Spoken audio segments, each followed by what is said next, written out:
within and surrounding Baltimore. Don't ask him about preseason games, oh no. Stuffing things in Griffin Basso. Despite it being on the internet, he can call it what he wants, so Glenn Clark Radio. Glenn Clark Radio. Glenn Clark Radio.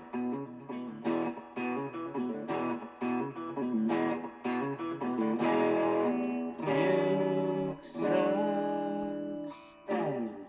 Good morning. It is a Tuesday edition of Glenn Clark Radio. I'm Glenn Clark. Intern Jake's over there. Griffin's over there.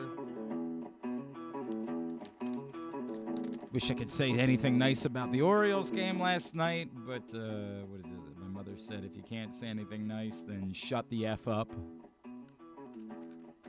I mean, she said the word, of course, because she wanted to get her point across. Well, Adley hit a home run. That would, Yeah. That would have been a home run last night. Yes. Yeah. So there's that. That was big. It was big.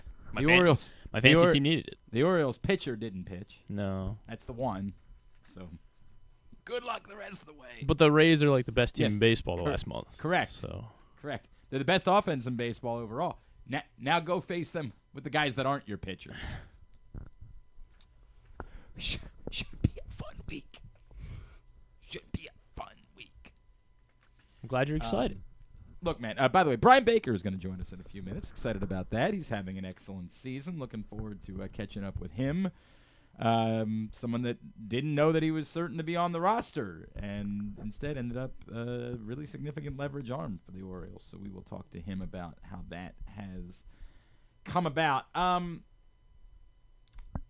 don't want to, lose my mind because it was one game. I will say this is why, and when our buddy Zach Moore was tweeting what he was tweeting about, how, had things have changed under Tony Mansolino, I said, yeah, you're not going to get me with that. You're just not. You're excited about 3 games. You're excited about a weekend sweep of the Angels. The Orioles haven't been a very good team under Tony Mansolino, or since Brandon Hyde got fired, however you want to look at it. They've been a mediocre team. And it's easy to say, well, but that's better than they were. And yeah, that's better than they were because the bar was so insanely low that how does it get worse? And as I pointed out yesterday, raising the bar slightly is probably more about getting guys healthy and sort of things in the margins than it is about the culture completely changing. Last night was a disappointment because Zach Eflin was on the mound. That's the guy that you feel like you've got a real good chance when he's pitching. And it almost felt like they hated Zach Eflin. There were a few times you're going to go get him, right? What? Well, I guess because there wasn't any They don't have any off. crazy- well, They don't yeah, have any off days. That too. Yes. To me, the most significant part, and because they put Cade Povich on the IL, they don't really have bulk options even when they Colin Selby pitched last night. Presumably, he's the guy that goes for Trevor Rogers on Wednesday.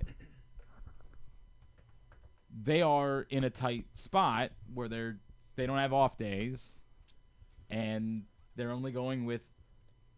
Well, it's a good thing Gary Sanchez is back. Yeah, thank God. He's going to be needed. He's going to be pitching 2 innings tonight.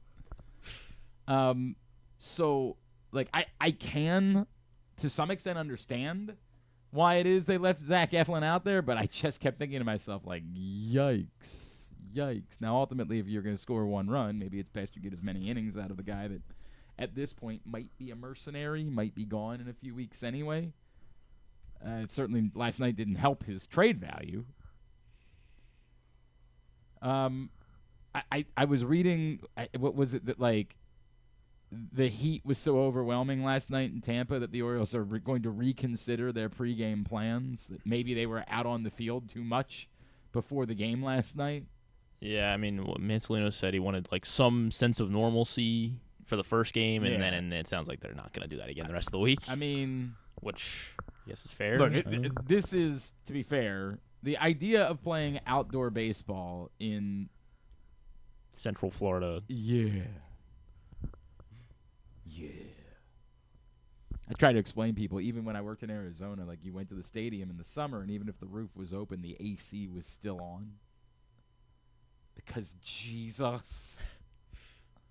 Imagine attempting to play baseball outdoors in Arizona in the summer. Holy F. Not that it's an excuse. None of it's an excuse. They were lifeless last night. But hopefully, if that had anything to do with it, they've adjusted.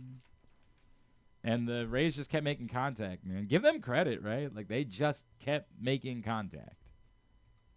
Contact after contact after contact after contact. They just kept piling it on.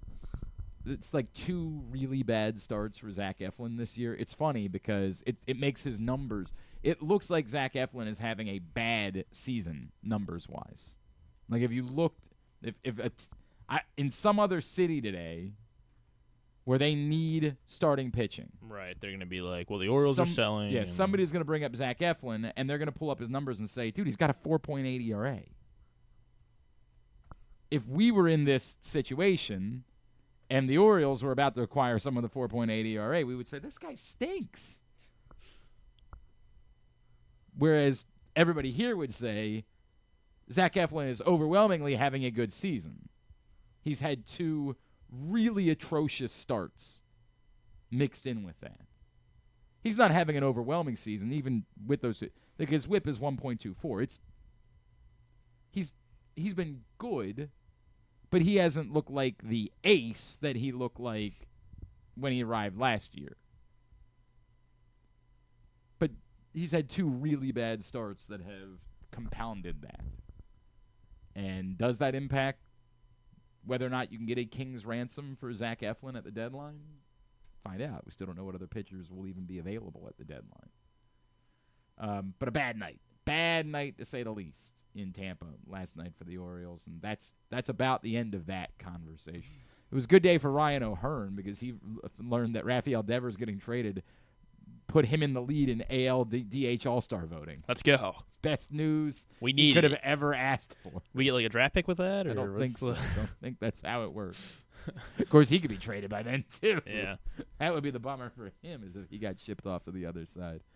I guess Ryan O'Hearn first among AL designated hitters. Jackson Holliday second among AL second baseman in All-Star voting. It was funny. I did vote real quick. I did my semi-regular hit in Kansas City yesterday that I do. Like, then they do the Spanning the Globe segment, and they go to different cities. And one of the questions I was asked by my guy Seren Petro was, are folks in Baltimore, disappointed in Jackson Holliday? And I was like, that's a weird question, because I was thinking about like how good of a start Jackson Holliday got off to this year, and then I looked down and I was like, wow, I guess he's only hitting 256. We pointed out that he had a disappointing week last week, but man, like, he's not really looking like for a minute he was looking like the star that we thought he was going to be. I'm not burning the jersey yet. Okay, good. I certainly don't think. I'm glad. I'm glad thank, you're not thank you, burned. Jake. Yeah. That's a strong Jake stepping up. I got being faith the one. in Jackson Holliday. He's here to say. Heard what it here matters. first. He still does have a 725 OPS, but I was like, man, it's really hard to make the case for Jackson Holliday when I look at the numbers. I'm like, you don't understand. He's largely been really good, and but it's been a disappointing couple of weeks. It's just like for the last 15 games, he's hitting 200. Yeah. Even if you extrapolate it at the last 30 games, he's hitting 250. Like, he got off to a great start, and we all reacted to that accordingly and appropriately, but he really has cooled off a bit since then. So is Ryan O'Hearn, for what it's worth. The guys that it was clicking for, maybe not as much of late. But that was the update in All-Star voting. I think that's all that there is to say about the Orioles. Lord knows. It was a disappointing evening. Disappointing night. Hopefully that changes as they'll get back after it tonight with Dean Kramer on the mound. Go get him, Dean. We love Dino. Come on, Dino. Going up against Zach Littell. Game 5 of the NBA Finals. Another Aaron Wiggins night last night. I saw the mayor of Oklahoma City tweeting out Aaron Wiggins save basketball. Hey. Which I love. I absolutely love that. Makes me very happy. Aaron Wiggins it's amazing what happens when you give Aaron Wiggins minutes, isn't it? Like, it's crazy. They give him 18 combined minutes over the last 2 games, and they split those games.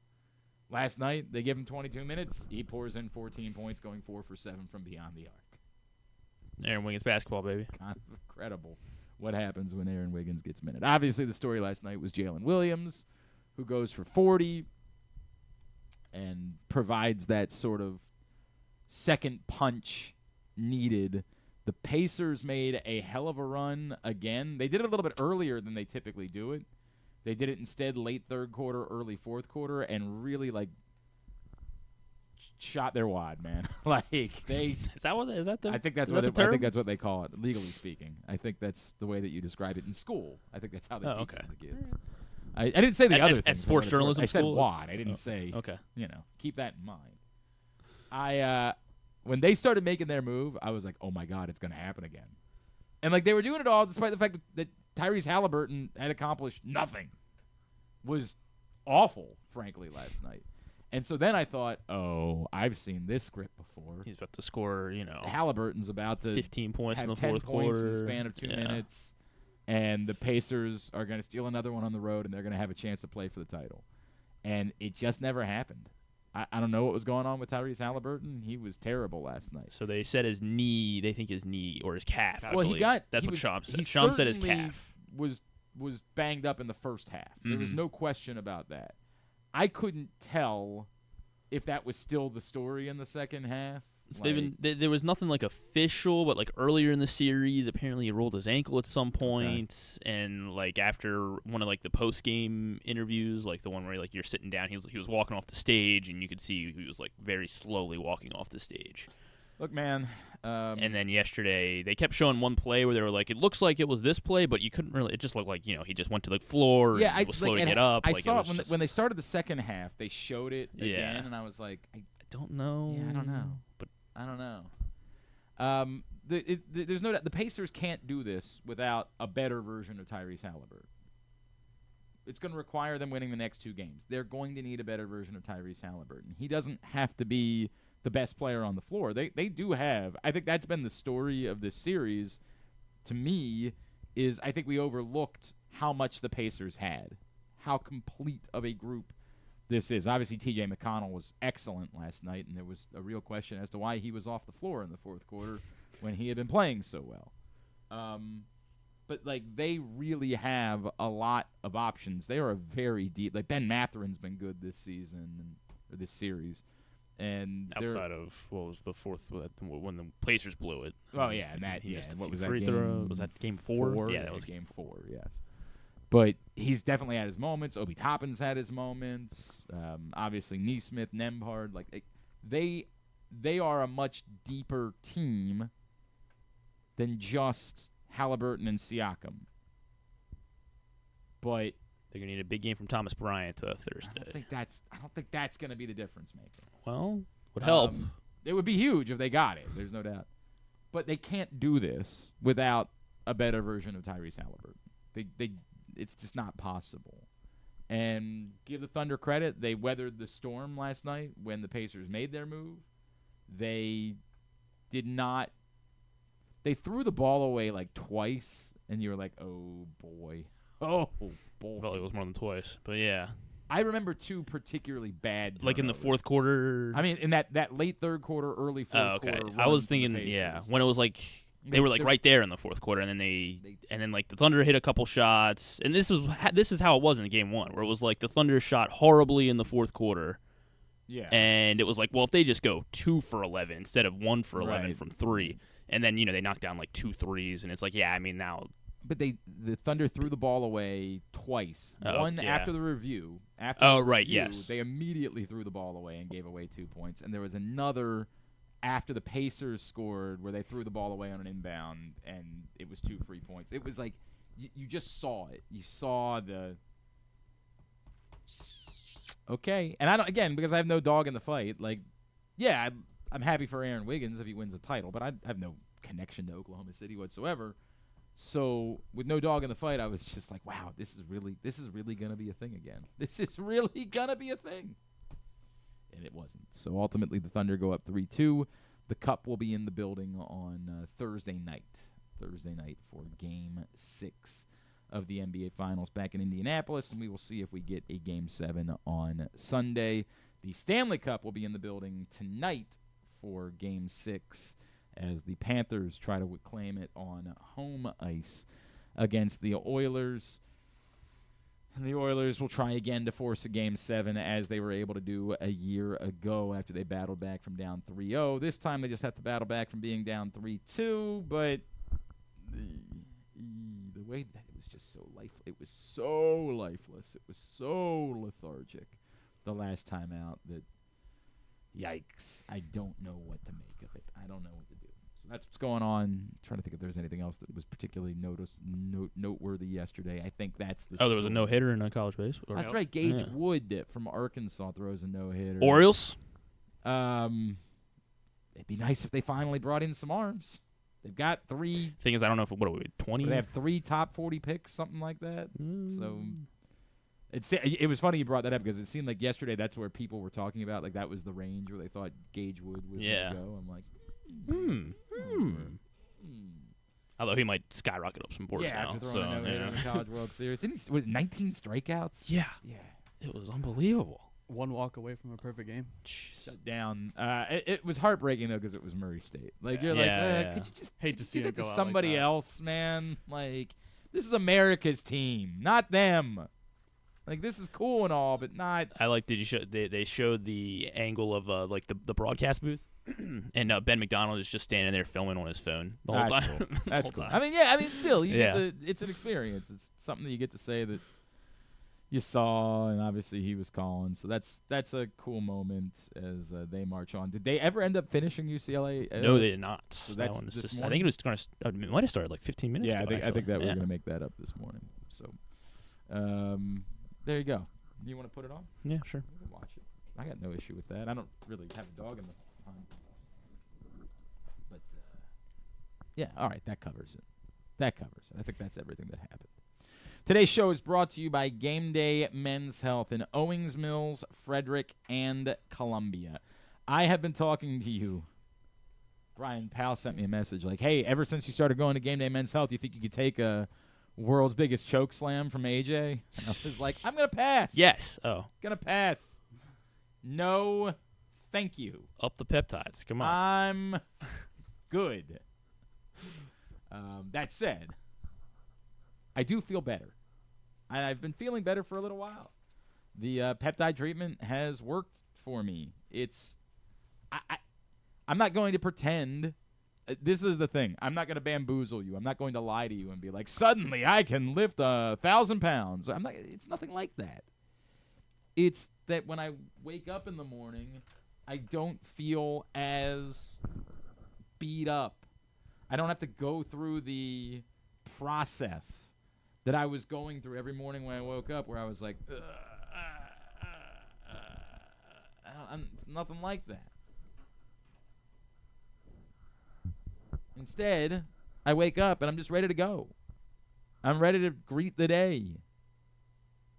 So, if you are a man of a certain age and you've been struggling, you just don't feel the way that you did when you were in your 30s, when you were in your 20s.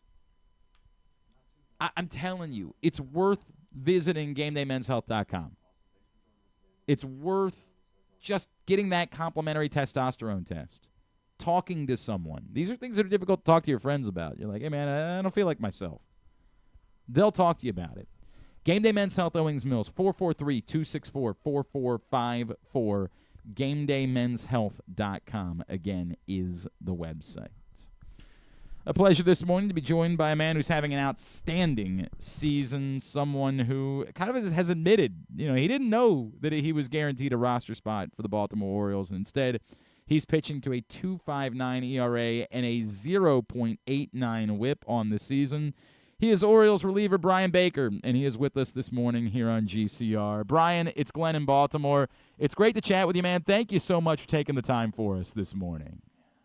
Absolutely, man. Good morning. Thanks for having me on. Absolutely, dude. Bryan, can you take me through, because I know you've talked about it a little bit, right? Like where you were this offseason, and is it fair to say it was a kind of a crossroads in your career as you were trying to figure out if you were going to be able to sustain this thing moving forward?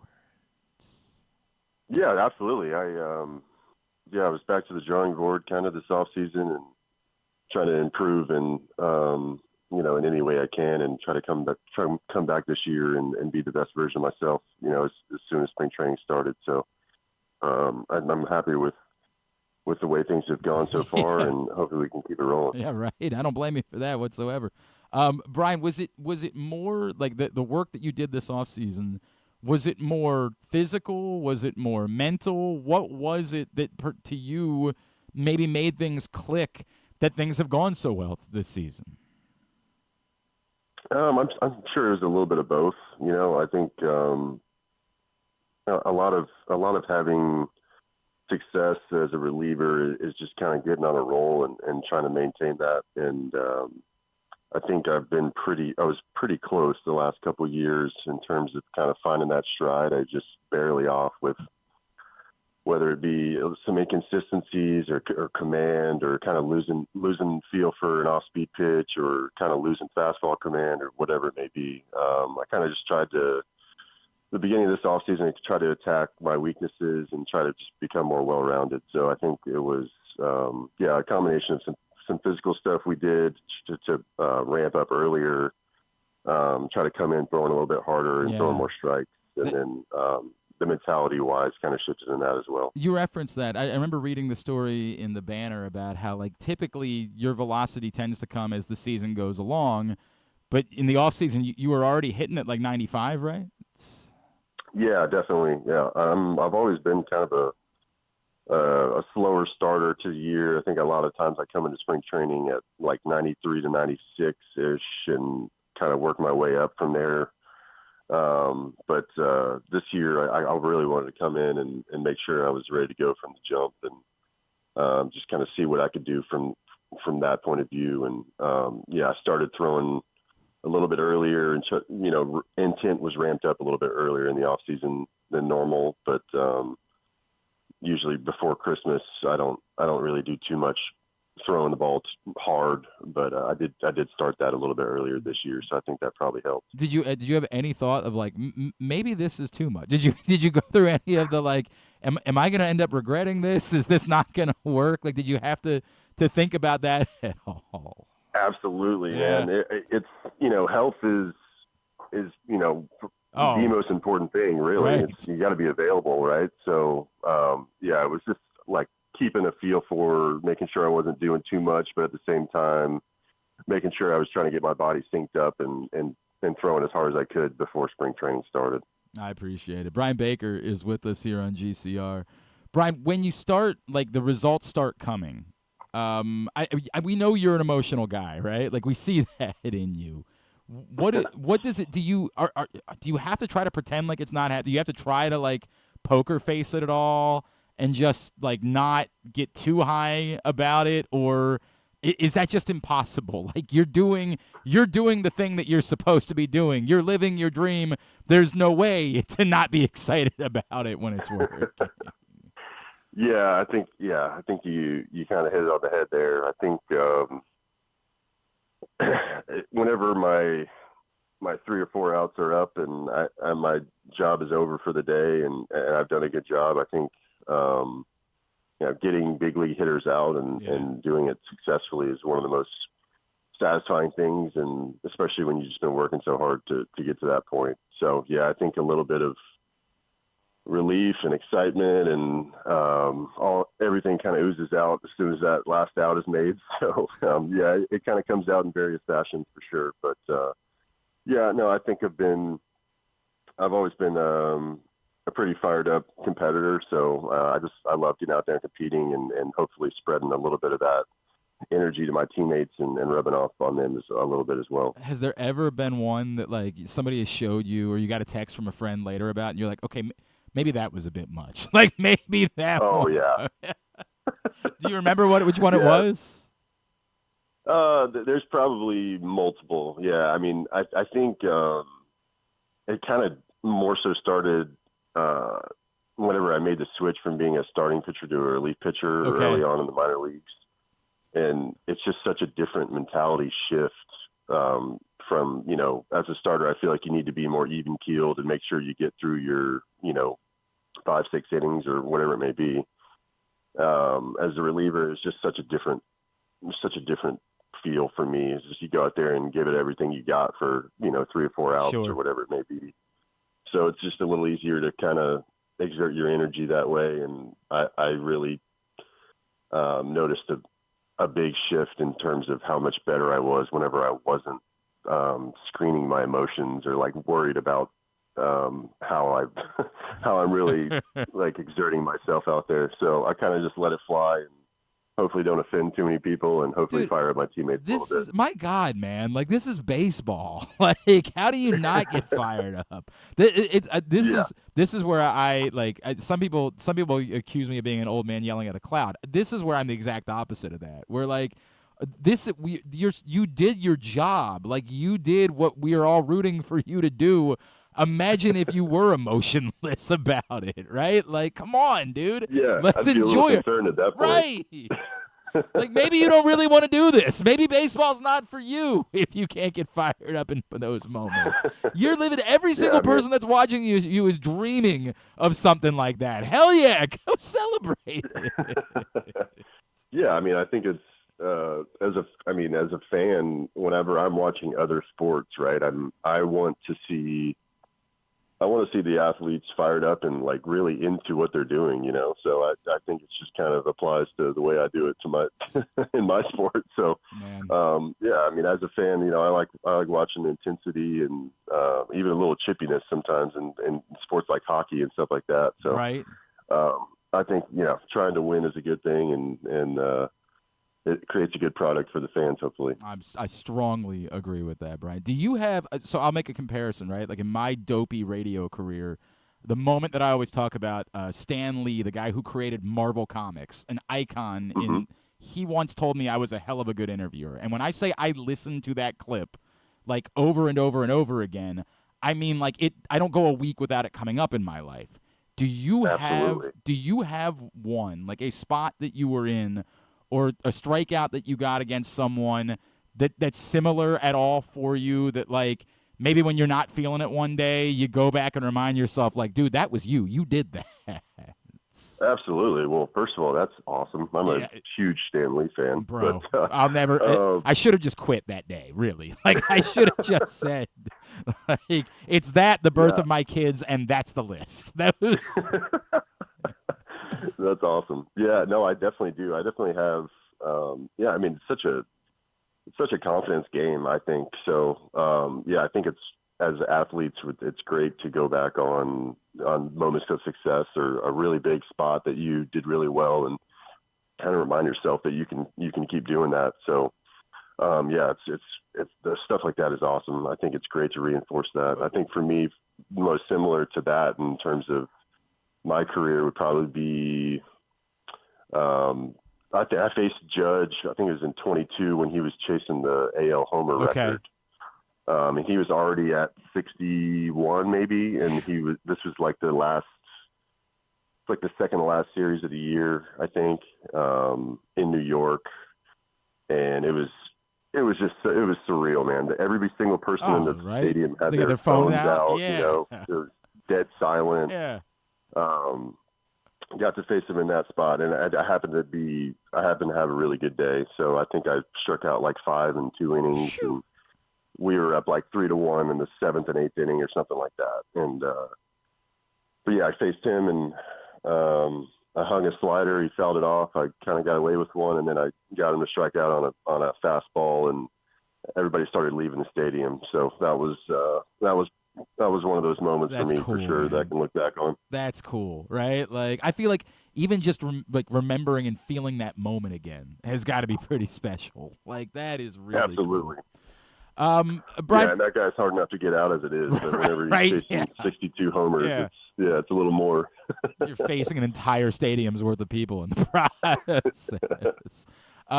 Brian, this team, right? Like, take me back a couple weeks ago. Obviously, things were not going well. Things were bleak. What were the conversations like? Obviously, no one wanted to see Brandon Hyde lose his job. But how did you guys handle all of that and how bad things were? And what's led to these last couple of weeks, things really starting to turn for this group? Yeah, I think obviously the whole beginning of the season, we couldn't really get anything going, and it was definitely a tough time, and I feel like we obviously you're going to feel like this, but I feel like we didn't get one break, and whenever we would hit well, we wouldn't pitch well, and whenever we pitch well, we wouldn't hit well, or vice versa. I mean, it was just so frustrating. I think we kind of just settled down a little bit overall and settled in and try to get to work and take things day by day. And obviously we've gotten some pieces back here and there. Obviously getting Westy and Gary back this week, they immediately start hitting homers and stuff like that is a nice little boost. And I think the starting pitching started to really hammer down and get us to the fifth and sixth inning a lot more frequently and give us in the bullpen a little bit more rest. And now I think the bullpen is just absolutely dialed in right now, which is great to see. Dude. So it's just little things like that kind of coming together. And I think as a whole, the mindset is a very day by day mindset, just win the day and move on to the next day. And I think the vibes in the clubhouse have definitely gotten better as the play has gotten better these last few weeks. When you say, like, everybody's dialed in the bullpen, are you as hopped up? Like, when you see what Dominguez did the other day, coming in with the bases loaded like that and going back-to-back Ks, are you, like, if we had a shot of you in that moment, are you as fired up for him in that spot as you would be coming off the mound if that was you? Yeah, I actually wish there was I wish there was a clip. Yeah. I do. I am pretty low key during the game and whatever, but when you get in those spots, you definitely pay more attention and you want to see him get out of that spot and move it on to the next guy. And I think I did stand up and give a fist pump on that one. That's so dope. Yeah, I was dope. definitely pumped up, and Sir's been on a roll too. So getting in a spot like that and getting out of a bases loaded jam is something that us bullpen guys live for. So you love to see it. I've had some conversations with some of the relievers the last couple of years about we need a bullpen like version of the hydration station. Like we need or the pirate hat. Like we need something. Like you guys, you can be fired up coming off the mound, but like those guys get to go down and keep the celebration going in the dugout. Like how do we replicate that for the bullpen? Like when you have a moment like that we all know is a game-changing moment, how do we continue that celebration moving forward?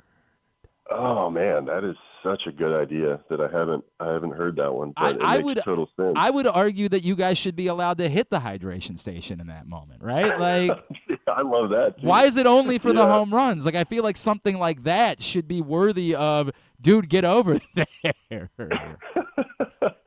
Hey man, welcome to the life of a middle reliever / reliever that we tend to get overlooked at times, We're not included in all the fun stuff. That is true, but it's time to change that.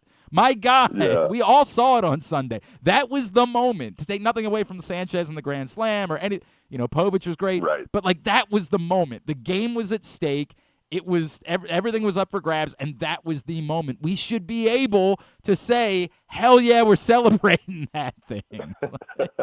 That's got to. Yeah, I'm with it, man. I think we should. We should go take a swig out of the hose or get some sort of stopper hat, maybe like a different type of hat. Or I'm something. willing to listen to You might this. be onto something. I'm willing to listen to a stopper hat, but I think the rule should be you strand runners on, like you hit the hydration station. Like that's I like that. That's a big freaking deal, and we should be willing to celebrate it. You're a Florida guy, right? Like I'm not particularly close to Tampa, correct? No, Tampa's the one area of Florida I haven't really lived in. Okay. But most of the other corners I have. I grew up in the Panhandle, and then I went to school in Jacksonville, and now I live kind of more on the West Palm side. Man, you've done the whole tour of duty. How real was the heat that everybody was talking about last night? Playing outdoor baseball in Florida in the summer feels like hell to me. How real was that? And like maybe is it better to perhaps not put as much work in before the game the next couple of nights because of it? Yeah, no, absolutely. You gotta focus more on hydration beforehand, and probably not doing as much just to try to conserve energy for the game, during this. But I'll go ahead and say it. I definitely missed the Trop. I missed the Trop a little bit. Right. I missed a little bit of the AC in the summer, but the facility is good enough. It's just it's definitely warm, and as a reliever, at least I know a lot of us are.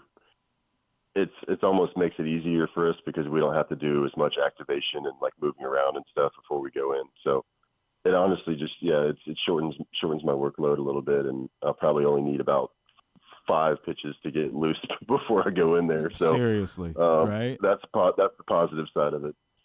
What is the cooler, getting a big out in the baseball game or having a beer named after you? Ooh, I mean, you see the way I act whenever I I get some guess outs that's in the the game. answer. I think That's my the answer answer. is pretty obvious, but the beer was cool as well. But I'll always choose getting out. How did that come about? Like, was there any part of you that was like me? Yeah, Absolutely. Yeah. It still doesn't feel real, to be honest, but it was kind of random. I think there was just that brewery just kind of reached out, and somehow my agency and the brewery kind of got going back and forth, and then kind of came up with the whole thing. I really wasn't involved too much in the whole thing, but just I was along for the ride, and it was fun. The Shaken Baker from Mobtown Brewing Company. We tried it last summer. Like we did a whole thing on the show where we tried the beer. Hey, not bad. And right. It's a product. I would say you've got to be a pale ale person. Like that. It's got to start with that. Like some people just don't like pale ales, and if you don't, you're probably not gonna like it.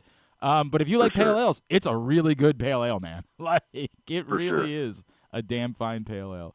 And then, Bryan, I just wonder for like you, can you put into context like what this means at this place in your career to be a part of this group and everything that you guys have accomplished the last couple of years? And I know that obviously the start to this season wasn't what you wanted, but like, can we put into words like the home that you've kind of found here in Baltimore and with this franchise? Yeah, I mean, I think just for me coming over in 2022 after being DFA'd by the Blue Jays and just only having one inning thrown in the big leagues before I got here, obviously this is kind of Baltimore's kind of what I've known in my entire life in the big leagues pretty much. So just coming over here and getting that opportunity in 22 and making the team out of camp and kind of getting to know everybody, in this core that's still here. And, there's a lot of people still here, and kind of getting to see these younger studs get to debut and grow up in the big leagues as well. It's been really special. So I think just, coming from, the expectations at the beginning of 22 being, supposedly one of the worst teams in the league, and then finishing that year above 500 and then making, parts of playoff runs the next 2 years and being one of the best teams in the league it's been a special journey. So I'm hoping to keep doing it this year and kind of turn around the way that we started and keep playing good ball. Bryan.Baker43 on Instagram. Give him a follow there. Bryan, congratulations, man. What an awesome season you've been putting together. Looking forward to seeing more of it and looking forward to seeing you guys keep getting things righted in the coming weeks. Appreciate you hopping on and spending some time with us this morning, man. Would love to do it again. Thank you so much. Absolutely. Thank you, sir. Appreciate you. Bryan Baker, the Baltimore Orioles, spending time with us this morning here on GCR. Appreciate him doing that. I stand by that. Reliever in a tough spot, comes in, works out of a jam, they should go hit the hydration station. I stand by that, right? Like, you're walking off the mound at the end of an inning. It's got to be unique to that, right? Like, you walk off the mound at the end of an inning, there's no more threat, it's over. It's the same reason, like, if you hit a 3-run double might be the biggest hit in the game, but it's not going to hit the hydration station because you're standing out on second base. You need it to be a spot where there can be a celebration. And so I would argue that what Dominguez did on Sunday, and that you come in a jam, runners on base, in the late innings of a game or mid-innings of a game, and you work out of that jam, you come off, you go hit the hydration station. We need to keep this ball moving. First of all, who doesn't like watching the guys hit the hydration station? Oh, yeah. Every time I was heartbroken when it wasn't there to start the season. Why would we want less of it? I'm not trying to say everything should be a hydration station. Like, you get a solid single to left field. No. Are there situations where, how do we have multiple people hit the hydration station when in a pitching situation? Yeah. Is it like, Mancelino made the call, so no. him and Drew French join him on the hydration station, or him and Adley? A strong defensive play to end the inning, right? Okay. Like if Ramon Arias makes a diving stop, or you turn a double play to get out of the jam, right? Then like everybody, all shortstop, second base, first base, they all go over with the pitcher, and you got 4 guys in the hydration station now because you worked out of a jam that inning. I don't think it's. I could listen to like a starting pitcher, but you don't know when the starting pitcher is coming out of the game. No. It's for relievers. Make me a reliever. Yeah, that's what I feel about this. Okay. Write it down. Send it to the president or whoever we need to send it to. They're listening. I'm sure They're he'll. for sure listening. Yeah, I'm sure he'll get right on top of it. I feel strongly about this topic. That's the way Should it's be going to one go. that definitely goes to the top of the list. I am to understand the greatest American champion of all time is joining the program next. Ooh. That's what I'm to understand. Somehow. Our greatest American next on Glenn Clark Radio. This August, the PGA Tour's best are coming to Maryland. The 2025 BMW Championship tees off August 12th through 17th at Caves Valley Golf Club in Owings Mills. See the top 50 players battle it out in the penultimate event of the FedEx Cup playoffs. Don't miss your chance to witness world-class golf, fan experiences, and unforgettable moments. Tickets are on sale now at bmwchampionship.com. The BMW Championship, where legends take the lead. Celebrate 60 years of America's favorite muscle car at Live Casino and win a new Ford Mustang.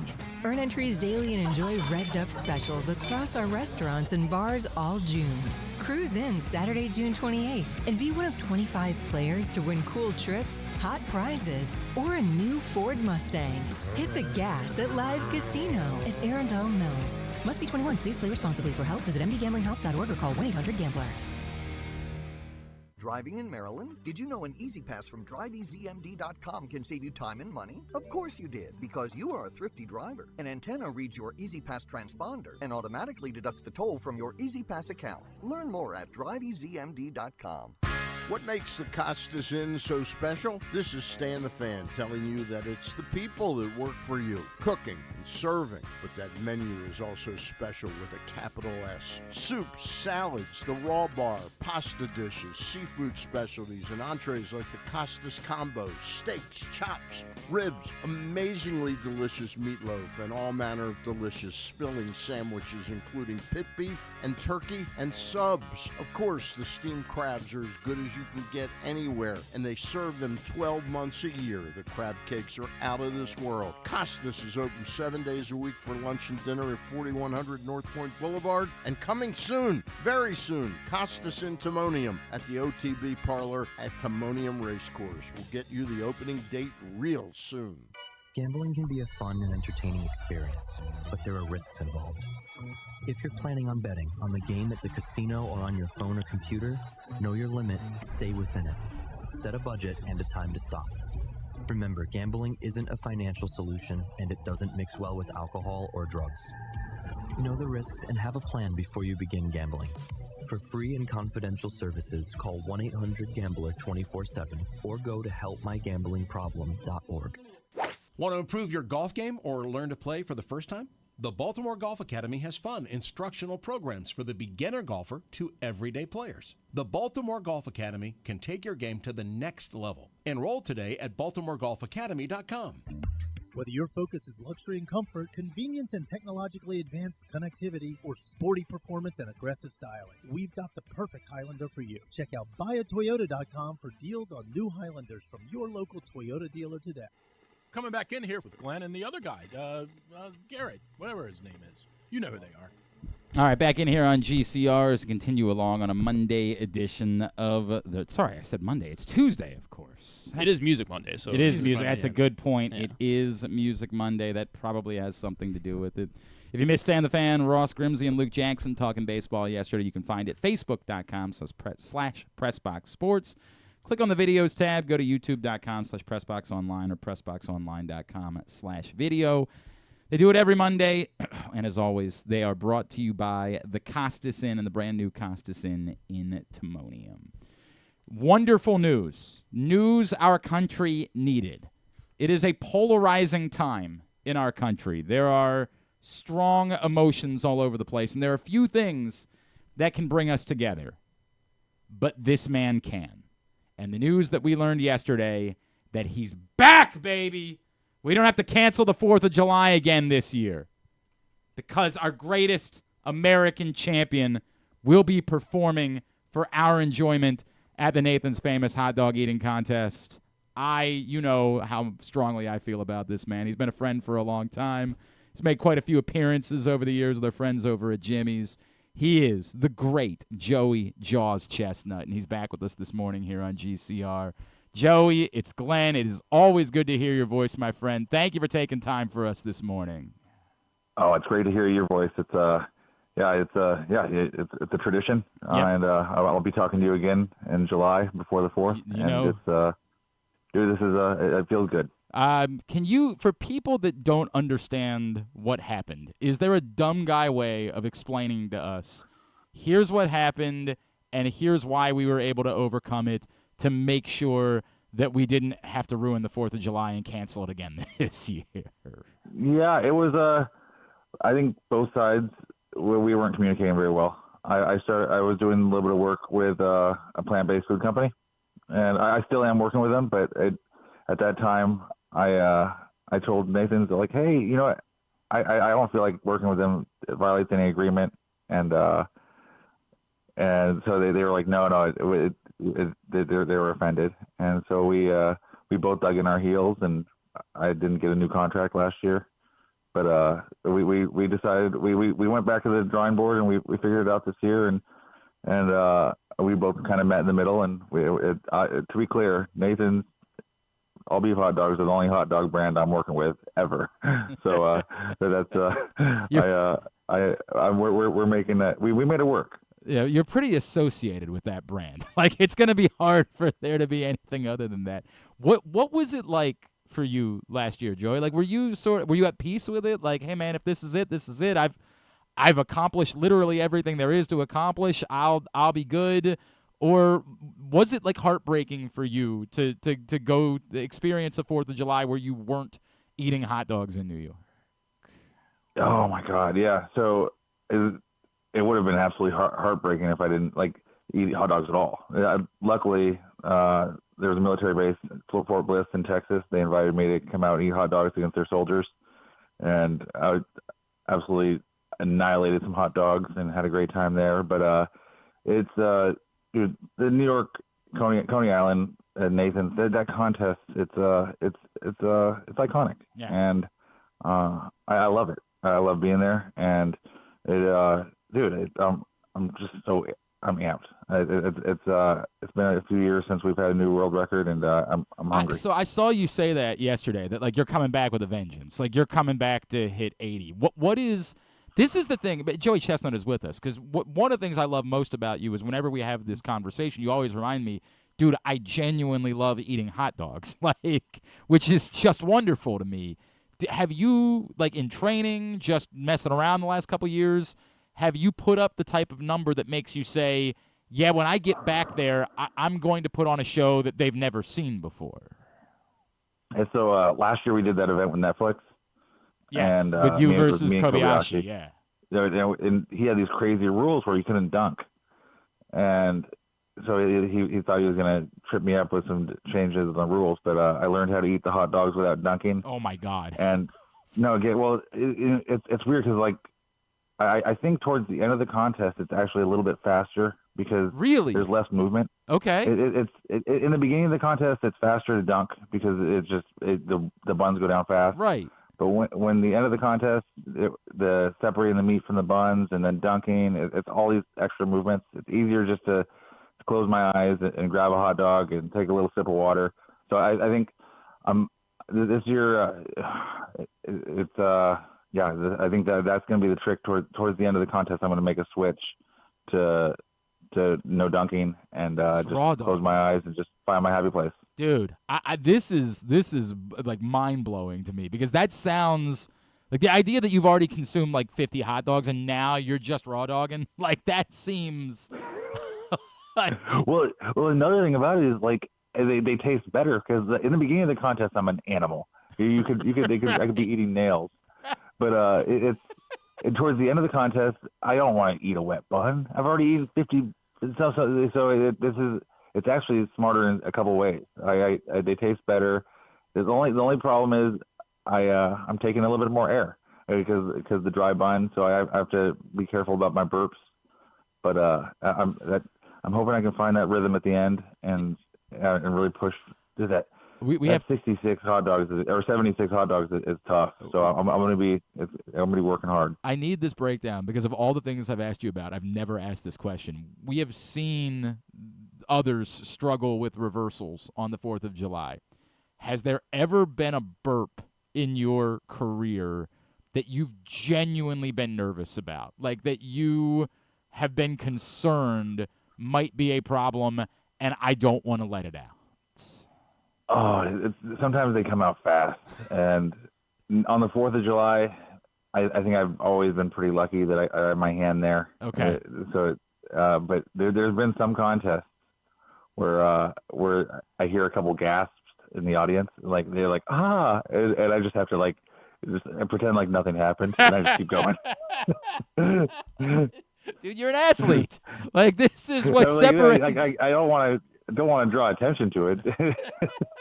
I love this so much, man. I love that. Like they see it, and you're like, no, nothing happened, nothing. Nothing to see here. I'm still eating. Yeah, I'm just eating popcorn over here. What are you guys talking about? Just enjoying my day. Oh my God, the experience from Labor Day last year, like doing that with Kobayashi, and how intertwined your guys' stories have been. What was that like? What is your relationship like with him at this point? Like, can you walk me through that? Because I think everybody watched the 30 for 30, and we all know the backstory, but how that came together and where you guys are and the respect that you have for him. I respect him as an eater so much. He's pretty awesome. Anytime I go against him, I train like a madman, and I'm trying to make a new. I can almost guarantee there's going to be a new record set by either one of us. So it's just we push each other so hard. But then there's that genuine. We don't see eye on a lot of things, and he doesn't like me, and I love competing against him because nobody else hates losing more than him. So it's awesome. Is part of it too? He like says he's retired. That no one's ever pushed you But- like the way that he does? Is that part of it where, like, as a competitor, that you just know you're going to get a greater push than you're going to get from going up against anyone else in the world? Oh, absolutely. Yeah. And there's a satisfaction. Like, I go to these contests, and a lot of these eaters, they're like brothers to me. Yeah. Or even sisters. So we're like a family, and so I'm kind of happy if they squeak out a win. If they but I'm happy for him. But like Kobayashi, me and him, we want to push each other to uncomfortable limits, and we want to see each other uncomfortable. Man, I love the idea of, like, actually, like, you being like, hey, good for you, right? Like, I'm happy. You know, it's like Stoney beats you, and you're like, good for you, dude. Like, that, you deserve that one. And they're almost mad at you because it almost feels like it's condescending. And you're like, no, dude, I really am happy for you. You bring up, I think, did I see that Kobayashi has the bunless hot dog record? And now that you've done it, is that something that you might want to pursue in order to claim one more for yourself? Oh, he does have just straight meats. He's the wiener king on that way. So Maybe one of these days it'll come up. Maybe Nathan's will want to set a new record. And I can help him with that. I'm told the number was 110 in 10 minutes of bunless dogs. Is that? Could you do that? Yes, I could do that. Jeez, come on, man. I know. I know what the answer is, but I have to let you say it. This is how it works. You have to be the one that says, "Yeah, I can do that." I would like to see that. I would like to make that. I might call John over at Jimmy's and see if maybe we could put something into motion in order to figure out a way. We need to do We need a crab cake contest. Did I ever tell you about the one contest that I almost lost it in? It was crab cakes in Delaware. Wait. How did you almost lose? Dude, all right. So as soon as we got on stage, it smelled like fish on stage, and all the crab cakes have been sitting out for God knows how long. Oh no, and no! Everybody ended up getting sick, and it was I couldn't eat crab for like 2 years. It's the only contest where I was turned off of the food for a little bit. Oh God, yeah, no, I get that. Oh, yeah, Delaware did us dirty. Midway slot. See, but that's never again. With respect, Delaware, it ain't your thing. You're out of your lane. Like, no, man. Like, Yeah. I know it's close by, but we all know the answer is there's one state, there's one place for doing crab cakes, and it's right here. How long? You did the seafood UFO at Jimmy's, correct? I did. I forget how long it took. That's what I was trying to remember. It was giant. Dude, it's insane. Oh my god! Like, looking at the thing is terrifying. It was so tasty, though. It was, yeah. Some of those restaurant challenges are really hard, and that was sizable and so many flavors. It wasn't necessarily easy, but it was tasty. Do you typically do them when you're in a town, or is that like, no, I get paid to do that? Like you hire? I'll do them every now. Okay. Every now and then I'll do them, but it's kind of I like competing against somebody. I don't want to be like just the weird guy at the restaurant. Yeah, who sets up a timer and a camera. I mean, once in a while I'll do that, but it's much more fun when there's like an MC, like George Shea, yelling at me and yelling at the crowd to yell at me. And we're at the end of space and time, and Joey Chestnut has delivered. My God, that man is amazing at what he does. Dude, it's so great. That's one of the things I miss the most is having him as an MC and so good. A pump man. He gets me amped. Did you ever do the Amarillo one? Did you ever do the Big Texan? I did do the Amarillo one. What was? What did I do it in? I think I did 8 minutes 41 seconds. Shut up! Shut up! I was riding across country on a motorcycle, and so I stopped. But dude, since then people have been annihilated my record. I need to go back. No, really? So I ate it with a fork and knife, but people they said, hey, you can pick it up and eat it. Okay, caveman. So one of these days I'll go there and eat it like a caveman. Holy crap! And try to get the record back. It was Molly, 4 minutes and 18 seconds. Yeah, she smoked it. That's Dude, she's unreal. Oh yeah, she's crazy, right? Like, she's nuts. That's insane. Like, what a bonkers time that is. I do love the idea of you just grabbing a giant hunk of meat and just like ripping at it. Like, that is 4 minutes 19 seconds. That is wild. Dude, that's gonna be a tough record to beat. That is an incredible time. That is truly an incredible time. All right, what else is going on in your world, dude? Like, what's happening? What can I plug for you? You know how much I love you. What can I get the word out for you for? I'm just thinking, hot dogs is the only thing on my mind right now. Dude. My body is. I'm just recovering from my last practice, trying to get 2 more practices in before I head out to New York, and it's. I feel good. I feel like I'm on track for a record, and it's gonna be. I'm just amped. Dude, I seriously, and it was not a joke. I thought we should just cancel the holiday moving forward if you weren't gonna be a part of it. And I am so happy. Dude, it's America's holiday. I think eventually it should be a worldwide holiday. And I'm telling you, this is part of what makes it for us. Like, we, as a country, we just love watching you eat hot dogs on the 4th of July. It gives us an insane amount of joy watching you do it. And I am so happy that we get to spend our 4th of July doing that again this year, brother. It means everything. We will catch up again in a couple weeks, and we'll talk about it as we get ready. Happy for you. Thank you for doing this as always, brother. Love you, man. Oh, thank you. Love you, too. Take care. Bye. It's Joey Chestnut, the best. I love that guy so much, man. Like, just the joy that he has. That makes me so happy that he's just happy about, like, all I care about right now is I get to eat hot dogs. That's all he cares about. What a life. What a life. By the way, 4 minutes and 20 seconds. Jeez. For 72 ounces of steak. So Bradley Bozeman did it. It's I don't know if not in 4 minutes. No, not in 4 minutes. Okay. So if you're not familiar with the Big Texan Challenge in Amarillo, 72-ounce steak, baked potato, shrimp cocktail, dinner roll, salad. You have 1 hour to complete the challenge, and then you get it for free. If you don't complete it, the meal costs $72.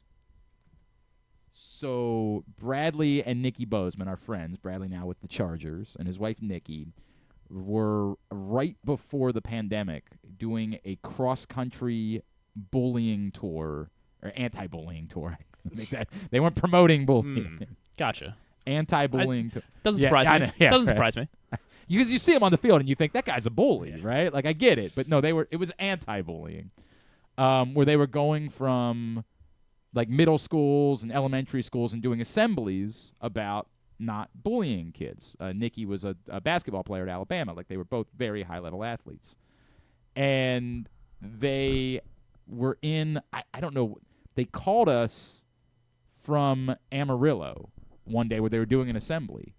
And Kyle and I were like, are you spending the night? And they were like, yeah, we're leaving tomorrow. And we said, well, are you going to go to the rest? Are you going to the Big Texan? And they joked. They were like, yeah, we were planning on doing it. And I said, well, are you doing the thing? Like, come on, man. Like, you went in Rome, my guy. And he said, I don't know. Should I? And I'm like, bro, like, how many times are you going to be in Amarillo? Like, how many times are you going to be driving through? Like, you do it. And if you fail, you fail. Who cares? And he accomplished it. They got video. You can see it. If you search, I'm sure you can find it. He accomplishes the challenge. And they call us back the next morning. Or I think Kyle, like, called to check in. And Nikki picked up the phone, and she was like, Bradley is in the bathroom. And they tried to kill him. I was like, oh. She's like, no, he'll talk. I'm just telling you. He's been in the bathroom for most of the morning. And I said, okay. And so literally they put him on speaker. Live from the toilet. Oh, God. And Kyle and I said at that point it was our favorite conversation that we've ever had on this show. And I said to him, I'm like, dude, if you guys won the Super Bowl this year and you called the morning after the Super Bowl, I might not enjoy it as much as I'm enjoying this conversation right now. But no, he did not do it in 4 minutes and 20 seconds. There is controversy as one place listed at 4 minutes and 18 seconds. The Big Texan website itself says 4:22. This steak. Yeah. Like, we're looking at a picture of it now. Oh, and have you ever seen Molly Schuyler? Do you know what she looks like? No. Oh, look up a picture of Molly Schuyler. All right. This girl, woman, sorry, want to make very clear, woman, ate all of that in 4 minutes and 22 seconds. and she looks like let me know when you see, because you're gonna react and say no. Where's all that steak going? That's correct. 4 minutes. It's like as big as her torso. 22 seconds. Just going crazy. Just gnawing it. It's got to be a dog under the table. She's just giving it pieces. A couple dogs. Joey could do it. Joey could do anything. 4 minutes? 4 minutes and 22 seconds. 4 minutes and 22 There's seconds. like a clock set up in the restaurant. Yeah. So And they announce you. They do the whole thing. Like, you go to a table up front, and they'll be like, attention! Bradley Bozeman from Huntsville, Alabama. I don't remember what part of Alabama he's originally from. Is now attempting the Big Texan Challenge. He has 1 hour to consume. That's the way that it works. It's dope. It's dope. All right. Appreciate Joey Chestnut checking in with us. Love that man. Eternally, forever. That is my guy. I can't believe that Delaware did him dirty like that. I can't believe they let crab cakes sit out in the sun. Ugh. I know, that sounds... Ugh. They're asking for trouble. What are you doing? Everybody getting sick. What are you doing? Like, what are you doing, Delaware? I mean, you have so little to offer already. Like, you start with your Delaware. I mean, your beaches are lovely. Let me take that back. And a Grotto Pizza, who doesn't they took enjoy our drink? Yeah, right? They're trying to... And again, as I said then, I'm defensive of Delaware about that because we kind of fell asleep at the wheel on that one. But this is a crime against humanity. And you did it to Joey Chestnut, the greatest of us. How dare you? How dare you?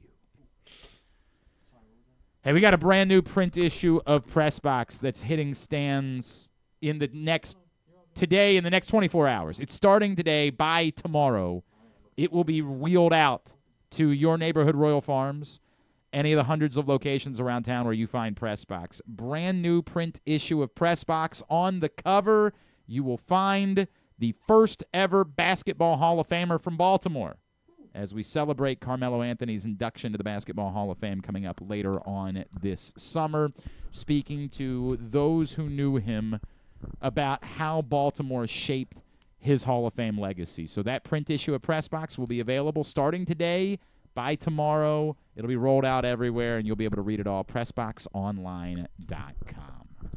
Joining us now here on GCR, she is, of course, my partner.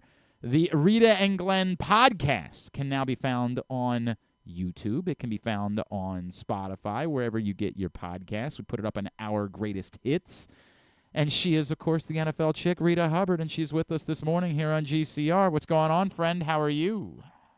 You couldn't wait to talk to me later, huh? Why? You kept talking to me yeah. now. I mean, tonight, right? Oh, rumors have it that Griffin might be hanging out with us tonight for the show. Oh, is those that are just rumors? welcome. I mean, Griffin said when I asked Griffin about doing it, he said the following: "If I don't have a better option," and I said, like, what? Like, do you think that like ABC's calling you to do the NBA final? Probably do a better, halftime show than them. Yeah, that's true. They are an abomination, man. God, their coverage is so bad. And he said, yeah, that kind of offer. If it comes along, then I'm going to do that. And I said, I will understand. But otherwise, he said, Yeah. I've got, you know what I've got for tonight? I have the Old Bay bagel chips. Ooh, for can't tonight. wait. That's really the only reason. That's I'm gonna literally, do he does not it. care about anything else.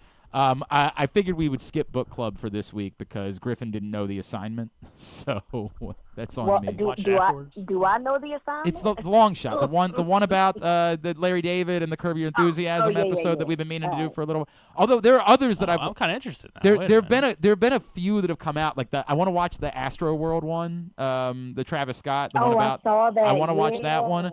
I want to watch the one about the Titan submersible. I watched that one already. See, I watched that this weekend. Would Griffin and I have time to watch it before tonight? Nah, I mean, it ain't long, but we can wait. You would have time. It ain't long. It's like an hour and a half. Are you hanging out here for a little while today? Yeah, I can hang out for a minute. Do you want to watch the Titan submersible doc and we Yeah, can do it all for book right. club Yeah, tonight? We got popcorn. Or You watched it, right? You legitimately, if we did that tonight, we could do book club, right? I watched it. All right, let's do it then. What the hell? I gotta duck out late this afternoon for a retirement party, but we can watch it in the office between those two things. We can do that. Yeah. That happens. That's a plan. So we'll do that for book club. All right. Well, what else you got? I don't know what's going on. I ask Reeta the same question every week on the show, and I get the same answer every time. Reeta, which is what? So for people that don't know how this works, in the South, they determine how concerning a hurricane is by what's called the Waffle House Index. This is a straight, I don't know if you guys know this. This is a straight shoot. They determine how significant a hurricane is by the Waffle House Index, which is, as we know, Waffle Houses are open 24 hours, 365. So if Waffle House closes, get the F out of town. This is not a bit. Like, this is real. That's real. If they close a Waffle House, what they're telling you is get out. I have something very similar in my life. I have the Reeta Index. And what the Reeta Index tells me is if we should actually be excited about what the Orioles are doing or not. Because the Reeta Index is, has Reeta turned the notifications back on her phone about what's happening during games? Because Reeta gets annoyed. You don't hide this. You get very Reeta wears her heart on her sleeve, and she gets annoyed when the Orioles are letting her down, and she turns off notifications. But then what happens? And then the Orioles might start playing well, right? Like they might. Well, that's usually how that goes. And then Reeta will still say that she's annoyed by them because just when she turned off notifications, they want to start playing well. But I have the Reeta Index of whether or not I should believe in what's going on, and it matters and it's real. Reeta, the Orioles are 15-13 since Tony Mansolino has taken over as interim manager. I ask for an update on the Reeta Index. Are the notifications back on? No, Okay. they are not back on. All right. But they're not back on for superstitious purposes, not necessarily because I'm not watching what's going on, but I am a little nervous about turning my notifications back on because I feel like this is going to be bad luck if I do so. So it's not because I'm not, somewhat interested in what's going on, right? I tweeted the other day, I'm ready to end my boycott at Camden Yards, and I'm ready. I miss them. I miss them a little bit. Reeta used to have a regular standing appointment at Camden Yards. She actually had office hours on it Tuesday nights? I used to be on Tuesdays. Yeah. It used to be Tuesdays. And I have not done that. I have not been there since opening day, actually. So I'm just kind of like, whatever. But I'm not going to lie to you guys. I miss them a little bit. Just a tad. Just a little. We just had Bryan Baker on the show this morning. My juices were flowing a little bit. I pitched the idea of also, I look forward to a part of the show tonight where I'm going to yell at Reeta about a certain subject, and she knows exactly what it is, but we'll deal with it tonight. But I have purchased myself, for the pig roast this summer, a hydration station. I have one. And anyone who wins a round of Slip Cup or Can Jam will be allowed to hit the hydration station. Well, I ain't doing that. We've seen you attempt to play Can Jam, which and I'm so terrible at it. Well, as we've understood it, as I said a million times, Frisbee sports are white sports. Like that's just that's what we have. We have Frisbee sports. We're not so great at most of the other sports. Well, we've got hockey and lacrosse. We've got hockey, lacrosse, and Frisbee sports. That's sort of our department. Well, and the Orioles. We have the Orioles, hockey, lacrosse, and Frisbee sports. Anyone who wins a round of either will be able to hit the hydration station. I made the argument. So because you're still not fully back yet, I'll lay it out for you. On Sunday, Sir Anthony Dominguez came into the game. Bases were loaded. They were up 5-2, 7th inning, 1 out. And it's been hit or miss with Sir Anthony Dominguez since he's been a Baltimore Oriole. But in that moment, he proceeded to strike out back-to-back hitters with the bases loaded, strand the bases loaded, and preserve the 5-2 lead, which the Orioles ultimately added to with Gary Sanchez hit the grand slam. Yes. I posit, my argument is that a reliever who comes in that moment and gets out of the jam, anyone who inherits runners on base while the team is ahead or tied and gets them out of the jam, that reliever should also be allowed to hit the hydration station celebration. What say you? I'm with it. Thank yes. you. Thank you. I think the answer is yes. We all enjoy this thing. I was brokenhearted when they didn't have it at the start of the season. I was like, come on, man. Like, this is part of our... You and I both. We both felt it's that. part of our joy. Like, it's just... Right. We enjoy this thing. I'm not saying that we should be doing it for everything. I'm not saying that, like, you know, somebody gets a solid single to right field, they're allowed to come back and hit the hydration station at the end of the inning. I'm saying something that significant. A big spot, reliever works his way out of a jam, he hits the hydration station. Griffin wanted to add to it, and I'm not opposed to this. If you get, like, a double play ball to end that inning, like if you get someone to ground out the short, then all the infielders involved with the double play come hit the hydration station with you. No, too much? My thing is I am not. What have we always taught? Don't hold off joy or don't delay joy. Thank you. Who are we to tell them that they have to have joy in certain situations? Particularly, look, if having joy is what's going to get them to play better, I'm all for it. Give it to me. That's a strong because argument. You can't do those things unless you do something good. It's kind of like when you go to class and you're in kindergarten and you get a gold star. Well, then you want to keep getting gold stars, so you keep doing those things to get the gold stars. That's a good argument. You know what I'm saying? That's a good argument. So why would I be mad about? I mean, now you know, like every little thing can't require That's what I'm saying, hydration right? station. Yeah. But big moments, I'm good with. I am good with it not just being home run. I think we need to have a more communal experience, and we should all celebrate in the joy, right? Like, and maybe the line of demarcation is that they've added the pirate hat for the home runs. Like, you still have something different to celebrate a home run. It's the pirate hat and the hydration station. We just allow a few more involved parties. What do the guys in the bullpen have? Like, they don't have anything. Give them something, right? Like, they're fired up. They deserve to celebrate. That was a massive moment in the game on Sunday. That was the defining moment of the game. We should celebrate that. I say more hydration station. We make it more inclusive and more hydration station. I am in favor of that in general. All right, what else you got? What I else? love it. Are you watching the finals? Yeah, I am. I mean, here's the thing. You know, I'll be tired. I'll be falling asleep. But it's not because it's boring. It's because I'm tired. Yeah, the basketball's been really good. I've been enjoying it, you know, and if you are a person, I am a casual. I'm not going to sit here and act like I'm some basketball purist. I'm not. You know, my name is NFL Chick for a reason. But I've gotten into basketball lately over the years.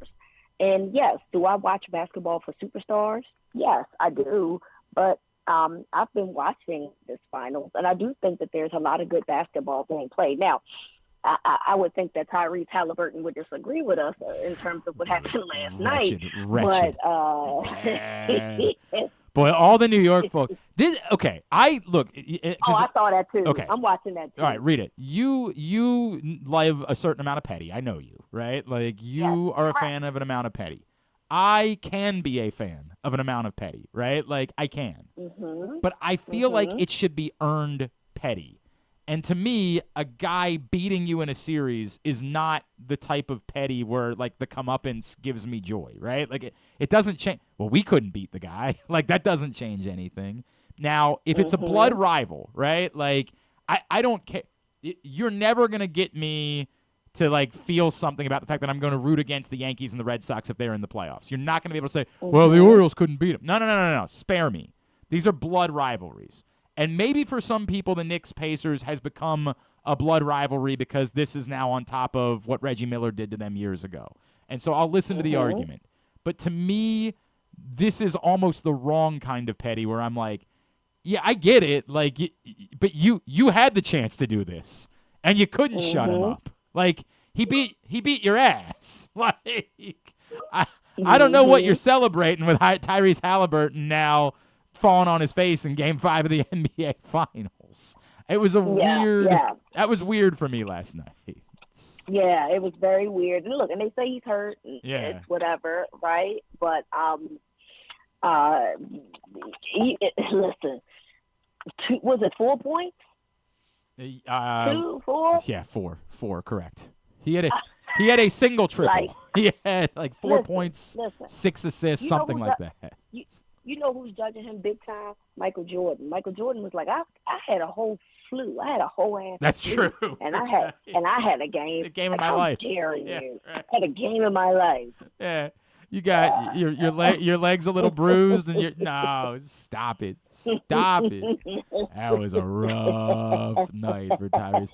And I'm still telling you, Reeta, like when they started making the comeback in the second half, we have seen so much of it these playoffs that I assumed they were winning. Like when they got back within 5 early in the fourth quarter, I said, "Oh my God, that Halliburton's going to turn it on. Like he's going to show up now, and he's going to hit a dagger at the end of the game." And they're going to do it again. Like, they're somehow, some way going to do it again. I was actually stunned after they started making the rally that they weren't able to pull it off. Mm-hmm. But part of that was because Halliburton never bothered to show up. It's just insane. Before we go, can I get something off my chest real quick? Just please, real by all quick. means. I could wait. We could wait for later, but I don't want to because it just happened. So, as we know, it is the 30th year of the Ravens being in Baltimore, right? Their 30th anniversary. So, as a result, they're doing all these old school I've seen this. pictures. Photo shoots, yeah. It's pretty cool. I like it, right? Yep. So, I don't even know why I do this to myself. I go to Instagram and I say, whoever you have to pay to get the OG logo just for 1 year, just do it. And here come y'all men mansplaining to me what happened. Leave me alone. Do I look like that? Did I say? Clearly, I know they don't have the rights to it, right? Or else I how you would've set it said. up, correct? Yes. Here comes somebody explaining to me that they lost in court. Sir, don't you think I know that? That's why you asked. Yes, correct. Yes. That's why I asked. Yep. I want people to read. Reading is fundamental. Take a look. It's in a book. It's reading Rainbow, okay? We are not reading Rainbowing anymore. And I don't understand because y'all do not understand how to comprehend things that you read. You just read things to respond, not to understand. And I'm annoyed. I swear to God, Reeta, and look, man, I know I deal with this all the time when, oh God, what was it that, and I know you're not a Buster Olney person. I'm aware of that. But what we know you are. Well, we've been friends for a long time. And by the way, I agreed with everything he said about the Angelos family. Let me make that abundantly clear, and that's where it all started from. I think two things. Two things can be true, right? Like one thing, we would have agreed with him too if he wouldn't have kept on going with that other BS and didn't give the Astros the same. He and I had it out about it. Like we did. I said, Buster, it feels like you're directing your ire directly at one team when 3 other teams have done the exact same thing. Exactly, because you don't like this guy. And to be fair, he acknowledged that, and he did go back and pull up a column where he said, "I've gone after them too," and so he had receipts. Oh, one. He presented them. He did. Like it clearly is a bit more personal because of his animosity towards the Angelos family. There was no doubt about that. But to be fair, that was well earned, that animosity. Oh, fair enough. Fair enough. That all being said, he was on with us like a month ago, and he referenced who was the pitcher that he referenced that he asked, was it Pivetta? Who he asked? Manaea. Manaea. Yeah. He asked Sean Manaea because he thought Sean Manaea would be a perfect fit for the Orioles, and he did a game, and he asked Sean Manaea if he heard from the Orioles, and Sean Manaea said, "I never heard from them." And he shared that story, and we, of course, tweeted it out the way that we do, right? And all of a sudden, it was 1,000 people saying, Sean Manaea hasn't even pitched yet this season. As if they think Buster effing Olney doesn't know that. Like, who are you talking to? Do you think that Buster Olney isn't aware that Sean Manaea is hurt? That wasn't the point he was making. The point he was making was how absurd it was that the Orioles didn't even call. Didn't even check in. And everyone on Twitter was like, oh, this is stupid. Sean Manaea. Bro, like, I know you're a beautiful butterfly, and your mom thinks you're so special. Like, just thinks that you're the special, most precious butterfly there is. But who do you think you're informing of? Who do you think? And it just blows my mind. I'm really sick of y'all. I'm really sick of y'all people. Y'all lack comprehension. y'all lack thinking skills, you lack reading skills, reading comprehension. I don't know. I am tired of having to explain myself when I should not have to explain I am myself. with you, friend. Reeta and Glenn tonight. Are we going to try? Do we want to try to go live? Do we want to try to go live tonight? Let's wait. All right. I'm scared. We'll wait. We won't go live tonight. It'll be available later this evening. What are you scared of, Reeta? I don't know. I'm scared.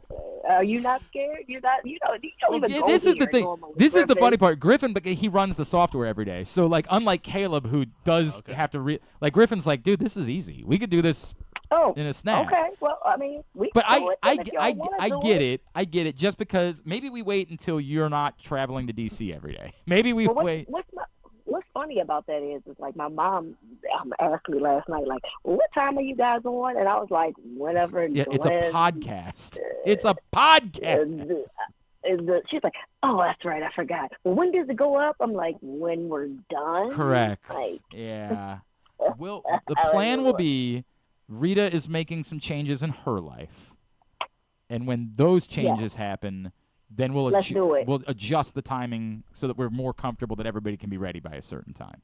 Because if everybody gets stuck I don't like the way Griffin was coming at me just now. I wasn't trying to come after you. I think. It can makes I be more honest? sense now. I didn't have Can the full I be story. honest? I think Griffin was really going after Caleb. That's what I really think was happening. Yeah, look at it that way. I think that he was aware that sometimes you and I get here and it takes Caleb a little bit to like reacclimate himself to everything that we're doing. And Griffin was really saying, yeah, I can do that in my sleep. I don't think that was the case, but it's okay. I still love you. I still love you, Griffin. Thank you, Reeta. I love you too. I just wanted to know. I just wanted to call you out on it. Like, you was really coming for me just now. Tonight, we will have a new episode of Reeta and Glenn. It'll be up wherever you get your podcasts. And make sure you are subscribing on YouTube. Just search Reeta and Glenn. We need to dress it up a little bit. We need to put like a logo up. We got work. That's on me. I acknowledge it's openly on me. And Reeta and I are already working on our next project. I still haven't finished the last one. It's a whole thing. But yes, we'll have a new episode up tonight. At the NFL Chick, Gridiron Gals as well. Love you, friend. We'll talk to you tonight. Love you too, friend. Talk to you soon. That's Reeta. She's with us here on GCR. Speaking of the NBA, sports trivia last night. We did win. Champions in the finale of the regular. What a surprise. Well, we were actually trailing going into the final, and the team that was ahead of us got it right. So we're like, it's a bummer. They apparently only wagered 5 points. They were not confident in their answer. We were also not confident in our answer, but we already knew we had clinched the regular season title. So we were like, the hell with it. We'll just go for 15. The final was not sports related, and there's no chance that either of you will get it. It is who was the only non-U.S. president, so anyone that wasn't a U.S. president. There's a lot of those. I have to name all of them? In the world, who was the only one to have been named Times Man of the Year twice, or Person of the Year twice, in the 1980s. Oh, in the 80s. A non-president twice Times Man of the or Person of the Year. Non-U.S. president. So anyone who wasn't the president of the United States. Anything else. LeBron James. It was the 80s. But although you know what? Maybe it was LeBron. I don't have the words for they that. They birthed him out there like this is going to be the greatest basketball player. Was he alive in the 1980s? I mean, yeah, he's 40, the same age as you, right? Yeah. No, he's not the same age as me, but I think he's a year younger than me. Fun fact. So he was born in the 80s. I've never seen a day in my life where LeBron's not in the NBA. Wow. I was born in 2003. That is wild, man. Not LeBron. Maybe it should be though. Maybe it should. 1984 birthday. There we go. Yeah, he's a year younger than me. Two-time Person of the Year. Two-time Time Person of the Year in the 1980s. The reason why it's not a U.S. president is because Ronald Reagan, of course, had multiple Person of the Year awards in the 1980s. Right, much deserved. Old Reagan. I guess. I don't know.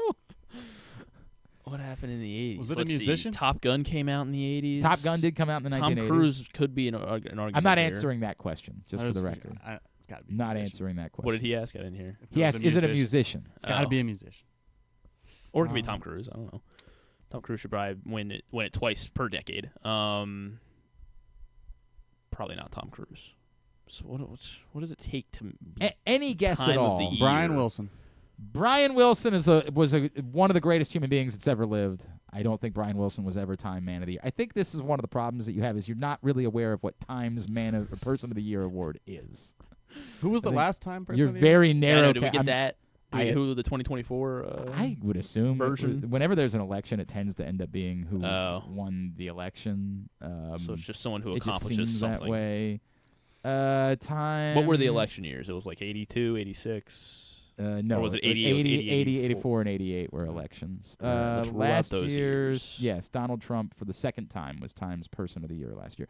You know what? Here we go. This is where I would have been wrong.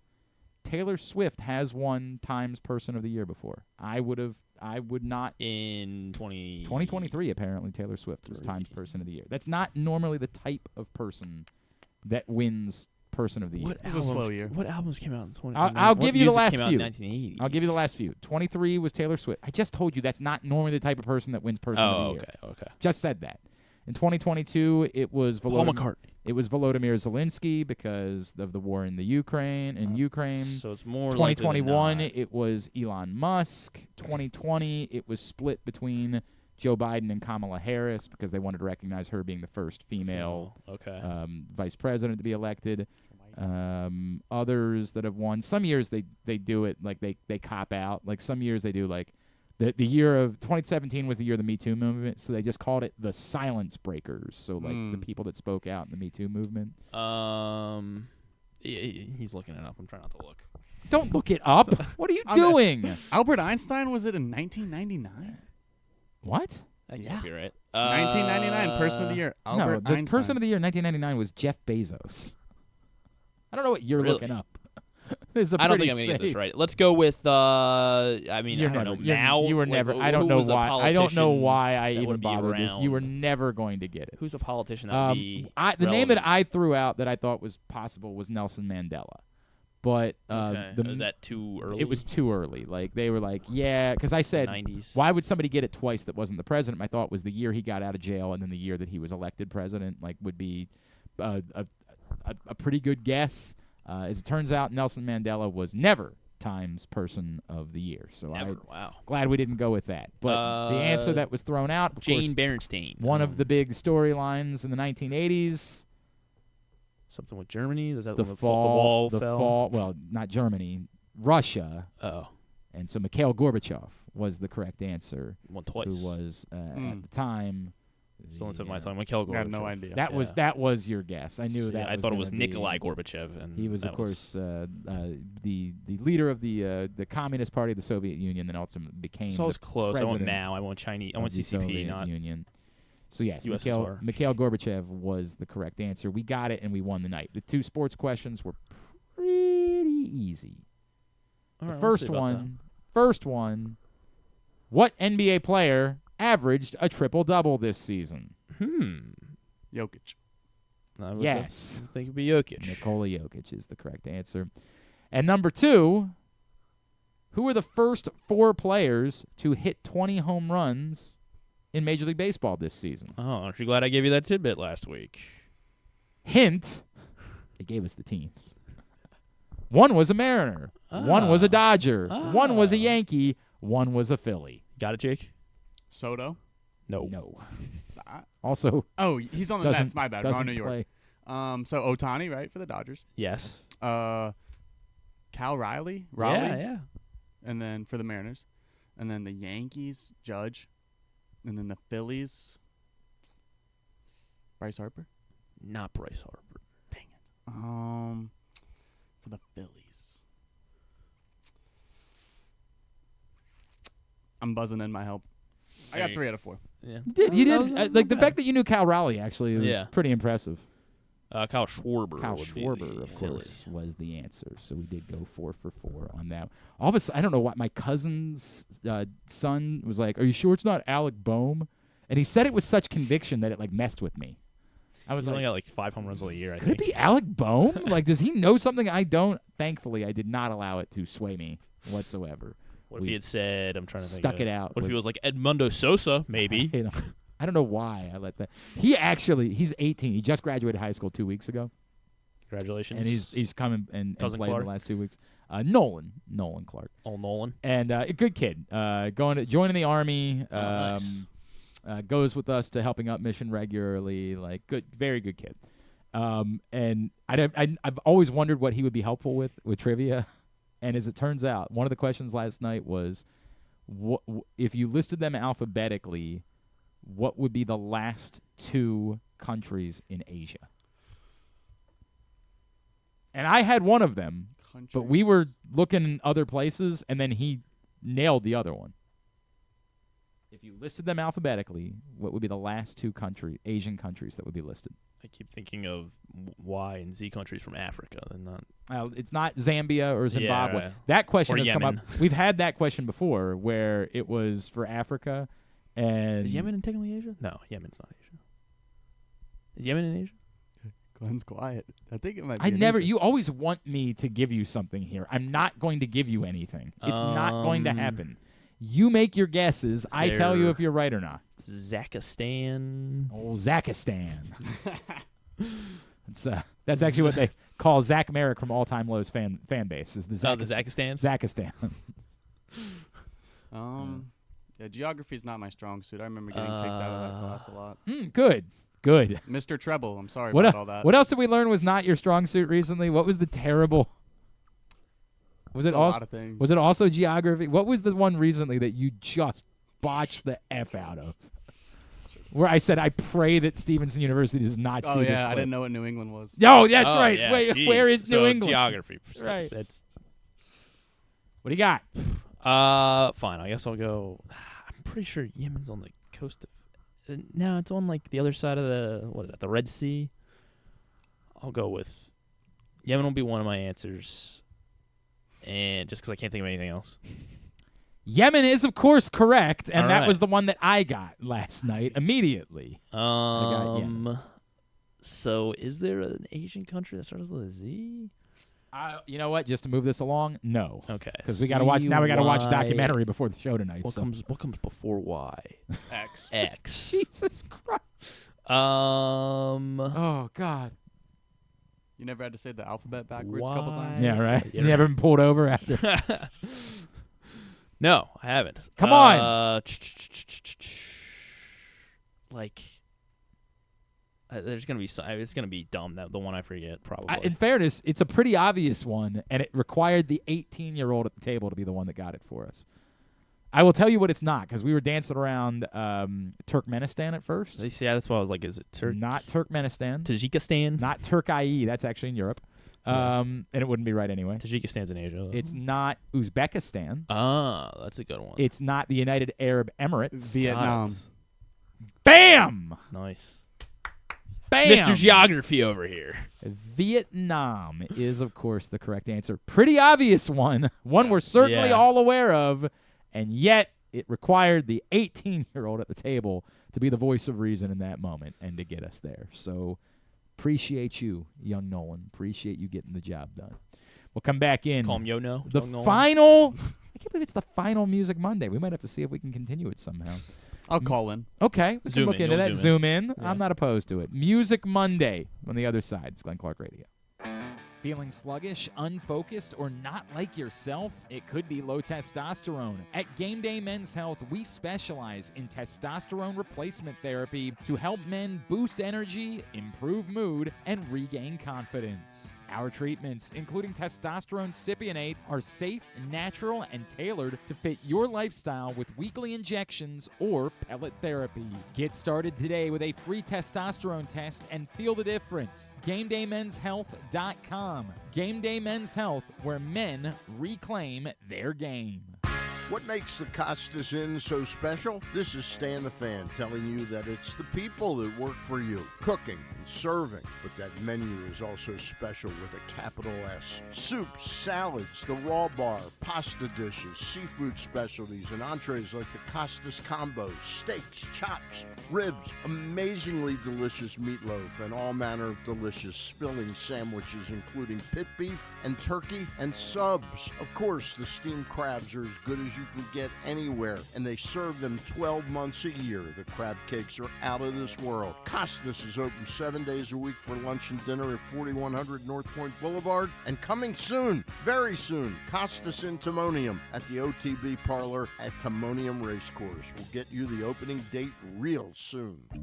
Make the most out of every day in your Toyota RAV4. Available in hybrid or gas-only models. A RAV4 can get you where you want to go in style. Check out buyatoyota.com for deals on new RAV4s from your local Toyota dealer today. The latest edition of Press Box is available now, and on the cover, Luke Jackson looks at the long road back from Tommy John surgery for Orioles closer Felix Bautista, as well as Kyle Bradish and Tyler Wells. Also inside, we learn more about new Maryland basketball coach Buzz Williams from the players who have played for him at other stops. Plus, evaluators around baseball chime in on Orioles' top prospect Samuel Basayo. Press Box is available for free at over 500 locations throughout the region, including 60 Royal Farm stores. Or you can read the entire issue online at PressBoxOnline.com, where you can also find great betting advice and the best daily coverage of the Orioles, Ravens, and Terps. Need a trophy or award that's as unique as the achievement? Look no further than Crown Trophy. With locations in Owings Mills and Gaithersburg, they specialize in custom trophies, plaques, and medals for any occasion. From sports and academic awards to employee recognition and corporate gifts, visit crowntrophy.com today and let them help you create a lasting memory for your school, team, or business. Crown Trophy is a proud supporter of the Maryland Public Secondary Schools Athletic Association. crowntrophy.com. One of the things that's definitely wrong with this country is that this dude still has a job somehow, some way. Glenn Clark. I'm telling Griffin the story of how I became friendly with Joey Chestnut over the years. So go back to 2000. I can't remember if it was 05 or 06. But I was in the infancy of my radio career. I was working for 1300 AM and 105.7, and I was part of the Ed Norris show on 105.7. And I was very frustrated because I was not sent to the Super Bowl and I was not sent to spring training. I was missing out on the big assignments. And one day it just came up on the show. I was like, I don't understand. I'm Coach G. I should be getting the big assignment. I was 22. I no business like being in the position that I was in. And so Maynard, the guy from the other guy on the Ed Norris show, had this idea as a bit that they told me off air, like, hey, tomorrow at the start of the show, you got your way. You got your wish. You got a big assignment. And we're going to announce it at the start of the show. And I'm like, hell yeah, right? I'm very fired up. So they go in. They're like, Glenn, you've got your big assignment. You are headed to the Nathan's hot dog eating contest. And I was a bit seller. So I was like, yeah, I am. Hell yeah. So I went up there, and I did all the events. Like, they had a media day. They had a weigh-in for all of the eaters. Well, obviously. The whole thing. And then the contest was incredible. Kobayashi won that year. But I think it was Joey's first year competing, if I remember correctly, was that year. So it was rookie year. And his maiden. There was an amazing moment so the competition ends and everybody's up on the stage that's covering the event. I'm trying to take pictures of I think I might still have pictures of Kobayashi's stomach because it just blew my mind. Like, you could actually see like all of the hot dogs. It was crazy, man. And of all of the random things, remind me what his actual name is? Vinny Pastore. Vinny Pastore, who played Big Pussy on The Sopranos. Yeah, just call him Puss. Yeah, Puss, 100%. They absolutely called him Puss. Was doing his show, his Sirius XM show, live from the Nathan's hot dog eating contest, and I would just happen to be standing there, and he was live on the air, and he said, "You and me hot dog contest right now," and I was like, "Okay, yes, sir." Like, I guess, and I don't remember. Like, he made up the rule. He's like, 1 minute, who can eat, or I don't know what it was. And I think I ate like 5 hot dogs, and I beat him. Wow. Hey, in a minute. Yeah, live on Sirius XM. That is tough. I would love it if somebody could find that audio. I know. I'm trying to like see. Yeah, right. Yeah, if that's archived somewhere. Vinny, I'm trying to figure out what it was. Vinny Pastore, Sirius XM, 2005 hot dog eating. Oh yeah, see if it's anywhere. I don't know, cannot or find 2006 maybe. Okay. But yeah, it was awesome. Like, that was a great moment in my life. It's not Stan Lee, but it's up there. I don't talk about it nearly enough. But I ended up having a lengthy conversation with Joey, and then he came out to Arizona to do. They used to make you qualify for the Nathan's contest and like at regional qualifiers, And I believe because he lived in San Francisco, the closest one to him was the Arizona one, and they did it at, I think, the Arizona Mills Mall or Tempe Marketplace, one of those places. And I was out there, and I was like, hey, man, do you remember me? Like, I was the guy from and he didn't. But, like, we ended up we struck up another conversation that day, and I fell in love with the guy. And as it turns out, he just kept winning the thing year after year after year. I enjoyed my experience so much that when I moved back to Baltimore, I went back twice. Two more times went to see the 4th of July hot dog eating contest live on Coney Island because I enjoyed it that much. But love Joey Chestnut. That's my guy. I appreciate him hopping on this morning. If it's a Tuesday, that, of course, means that it's a Music Monday. Griffin, hit the music. Thank you. Music Monday is brought to you today by... This was brought to you by the Maryland 5-Star, which is back. Maryland 5-Star returns to Fair Hill in Cecil County this October. You can get your tickets right now. They are on sale. Maryland 5-Star with the number 5.us. The Triple Crown of Equestrian, plus everything that you love, the Corgi Cup, the ponies, the Food and Wine Festival. It's all back and better in the 5th year. If you've never been, I've been 3 times. It is wonderful. It's a wonderful event. Mrs. Clark loves it. It's a wonderful family event. Stan always raves about the steeplechase day, the race on Saturday. Sunday is the show jumping. For those that are into dressage, you can get out there early in the week. It's just an awesome event. Maryland5star.us with the number 5. So, I don't know how I feel about this. A request was made.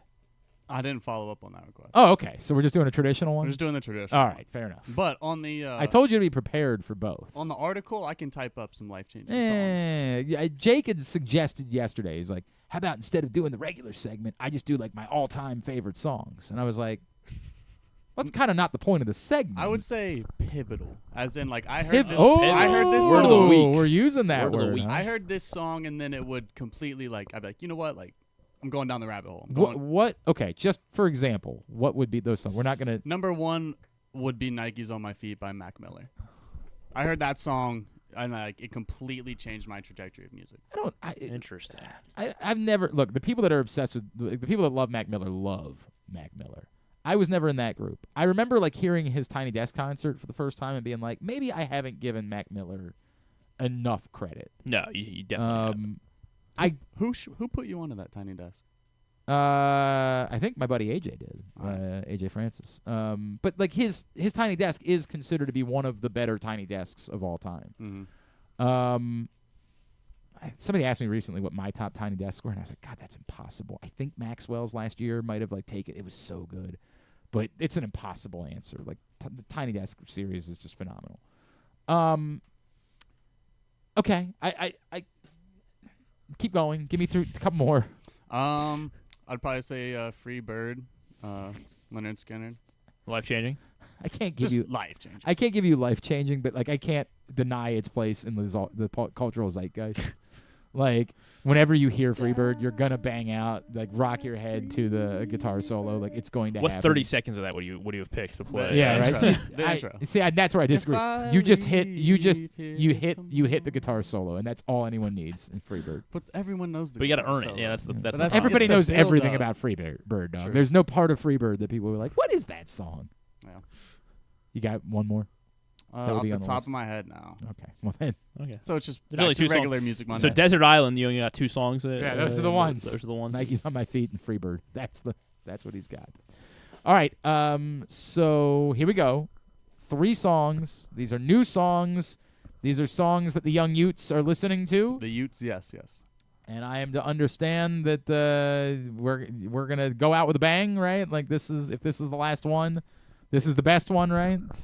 We'll see. All right, we'll see. We'll see. What's up first for First up, Music Monday? First up is Won't Stop by Gunna. By Gunna. I'm familiar with Gunna. Are you, Griffin? Yeah. Familiar with Gunna. Was Gunna involved in one of those RICO cases? He was. Yeah, he got caught up in one of those. And then but they got dismissed, and so it was him and Young Thug. Young Thug, yeah. All right, what you got? So it's clear. We finna take up, it was just on E. Thought I told you time and time again, this shit won't stop. As always, parental content alert. Yes. For at least 6 figures, a show of more for him on now. 6 figures. Hooping at 25 rows, all great interior, whenever it's cloudy. Every day better my growth from chasing health and wealth, not clout. Bad bitches under my belt, I cook like a chef on Mr. Child. Are we at 28 seconds? No, we can't go past 28 seconds. All right, so here's my problem, right? It's not bad. Yep. But it's still kind of monotonous. Like, it's just kind of the same. It's not really a song as much as it's like a freestyle with a beat. You know what I mean? Like, it's just kind of one continuous. Is there a hook? That was the hook. That was the hook? Yeah, this is a no. This is a skip. What was that this song is called? a skip. Won't Stop by Gunna. Like, it's not awful. It's not particularly bad, but there's no world in which I'm adding that. Like, if that's the hook. It wasn't music industry changing. I'll give it that. Yeah, it's just it was another Gunna song. It just exists to me. Correct. Yeah, I mean, I've never been like a big Gunna person. I'm trying to Drip Too Hard, I guess, is the Sold Out Dates. Yeah, Sold Out Dates is a good one. But like I don't like I hardly ever seek out those songs, and those are the ones that I like from Gunna. So that's not really, he's just not really for me either, because I do like Young Thug, but I don't like, and then they're obviously different, but I'm gonna have to skip as well. Skip, couple of skips. Skip on that one for Gunna. It's not Sorry. my song, so I'm not getting offended. Sorry, Gunna. I will say, little tidbit, they are now just, well, not now, but ever since like 2016. I think he's touring this summer, and like they have bought a lot of digital ads to promote this tour. Like they have bought. Why are they targeting you? Yeah, I don't know. It's weird. I haven't seen that. They want you, It's Glenn. Weird. But yeah, they little tidbit. Young Thug's name is now just Sex. So we can't refer to him That as Young is- Thug anymore? That is or it's disrespectful if we do. Look, man, I'm gonna have this conversation because I do it all the time. The WWE used to like do this dumb thing where they would take somebody's name and they're like, let's get rid of the last name. So I'll give you. There was a wrestler named Apollo Crews. All right, and at some point they just decided he was going to be Apollo. Yeah. And I said, if you just search the word Apollo right now, if somebody says I like Apollo, probably gonna get the Greek god or whatever. Yeah, god. you're gonna get a lot of things. You're gonna get the space shuttle program. You're gonna get Showtime at the Apollo. You're gonna get lots of things. You're probably not gonna get the WWE wrestler Apollo. Like, it might take 40 entries on a Google search before you. If you go to Twitter and search Apollo, I don't think you're gonna get that. It's dumb. It's a dumb thing. Young Thug, you're dumb. God bless you. Well, let's see what happens when I look up sex. He might. Yeah. Go ahead. Why don't you search sex, Griffin, and see? I'm sure it'll be. Well, his full name would be Sex Thugger. Now that because when he also, got the Rico case, I want to apologize for the part of the show where I said Young Thug, you're dumb. Yeah, bro, he's got shooters. You bro. seem like a fine gentleman. Your music's lovely. I just think this is a dumb decision to just go to sex. Now, Sex Thugger, what is it? Sex Thugger. That one you search that. I'm pretty sure you're only coming up with one thing, dog. Maybe I'm wrong. Maybe there are more Sex Thuggers in the world. But that one I think works. But it mainly took off when he got arrested, and the hashtag would be free sex. I'm not kidding. I mean, for what it's worth. Might work. I'm not sure that I'm opposed to that. I think hashtag. it worked. Is he still in? No, he's out. I think he's out. Yeah. He was actually like 10 minutes from my house in Georgia. That's where he was booked. He's in Atlanta. Yeah, that makes sense. Fulton County. Yeah, that makes sense. All right, very good. Next, we have Broken Branches by Dierks Bentley featuring John Anderson and Riley Green. Oh, Riley Green. Oh, Riley Green, From who's the now Detroit like, Tigers. Yeah. Well, no, he's now like an Orioles guy. Yeah. Because he was playing, Riley Green. He was playing Pier 6 last week and took batting practice with the Orioles. Brought and Gunner on then stage. Gunner Yeah. ended up on stage at his show that night. So he had a good swing. There's a whole Riley Green, but this is not a Riley Green song. Just featuring him. This is a Dierks Bentley song, and I would tell you that's starting off on the wrong foot for me. You don't like Dierks? Not a Dierks Not a fan? big I love Dierks Bentley. Dierks. What's the one Dierks Bentley song that like everybody? Gold. That's not the one I'm thinking of. Yeah. What was I thinking? That's definitely. But I don't even know that was the one I was Live thinking Like of. You Were Dying? No, that was Tim McGraw. My bad. Don't disrespect Dierks like that. But God, what was I? Yeah, what Drunk was I on a thinking? plane. Oh, Yeah, I do. yeah, Somewhere kinda- on a beach. If I actually don't mind somewhere on a beach. Free and easy. I down genuinely- Yeah, because you Chicago. like Dirk Bentley. I would genuinely say if you would tell me I had to like one of those songs, I actually don't hate Drunk on a Plane. I'm getting drunk on a the whole album. Rocking like a G6. Yeah, This is- stewardess is something sexy. Yeah, Got it. the So this is whole the thing. title track from the new album. Yeah. Okay. All right, It is. Here it comes. you were saying.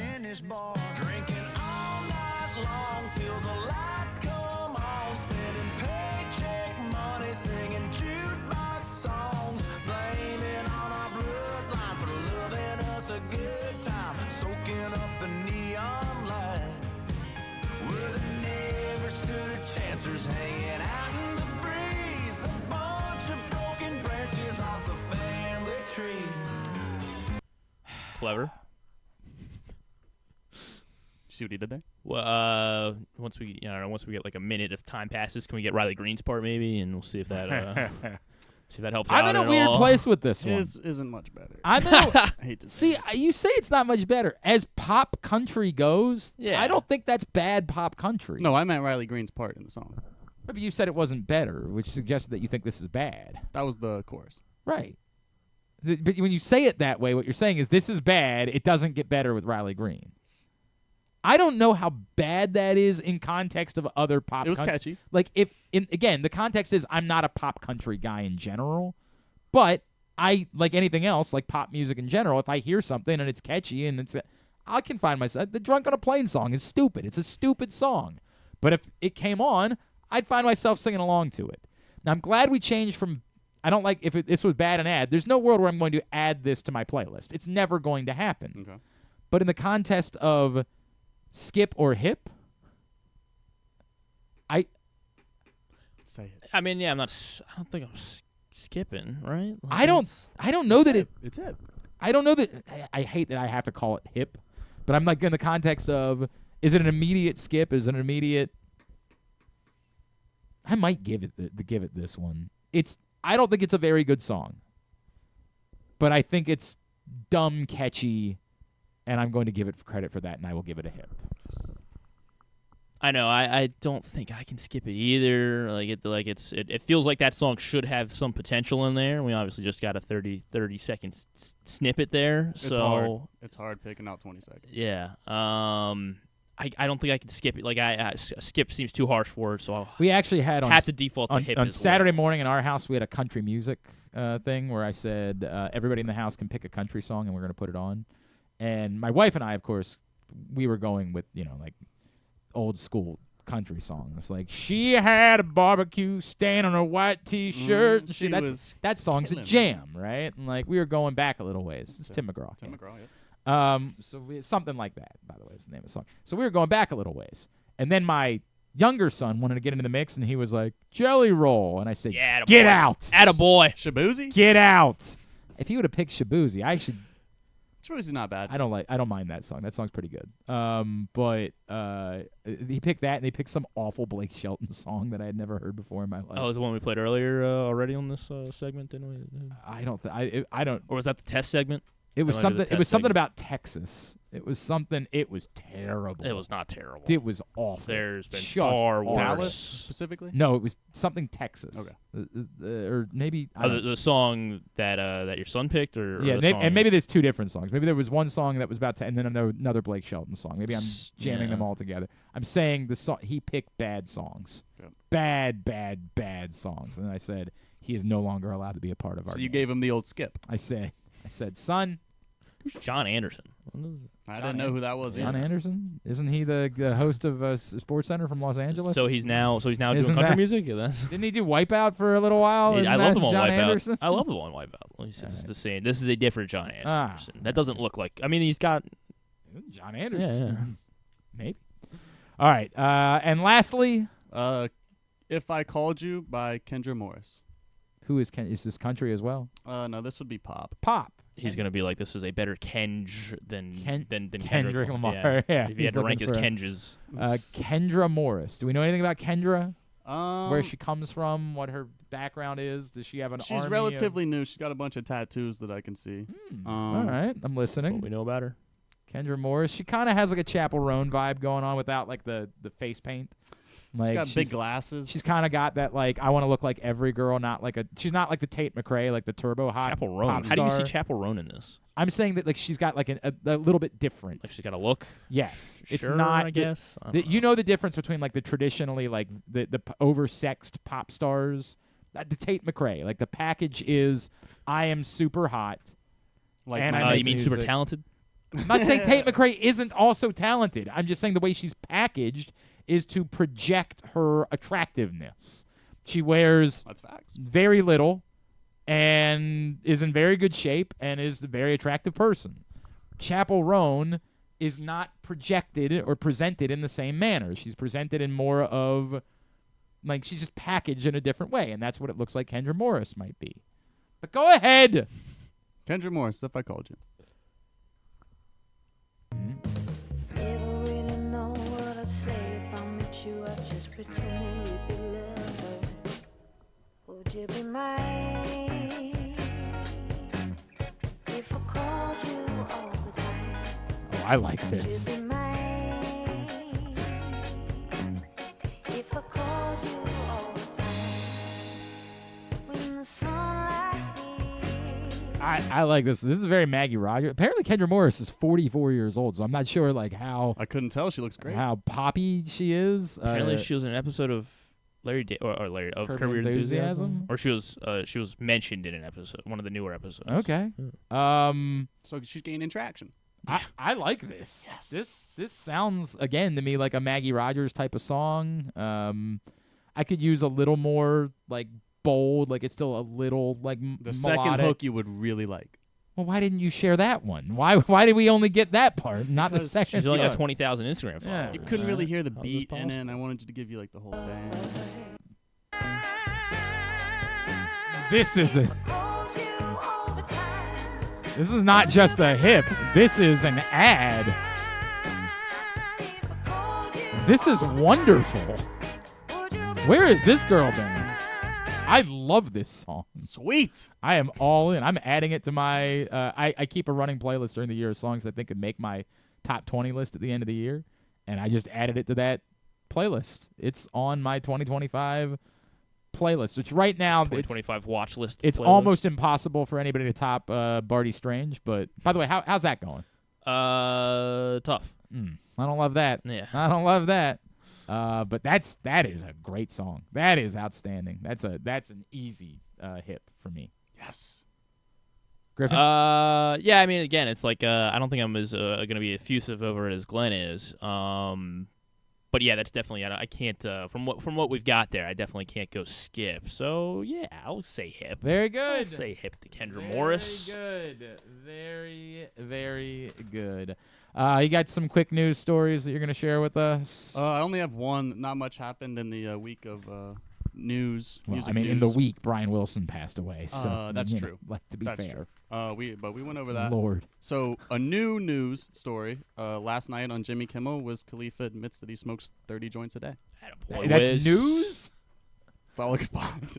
Like if somebody asked me, I mean, if I set the over, how many joints a day do you think Wiz I don't think I would have Khalifa's- put it at 30. I mean, I definitely wouldn't have been less than 20. All right, so if you're awake for 16 to 18 hours a day, and you're smoking 30 joints. Yeah, but it's like one he every 30 seems like minutes. what is Wiz Khalifa during the day that he couldn't be smoking a joint while he's doing I think it? he's got kids. Okay, maybe. I mean, like that would be the.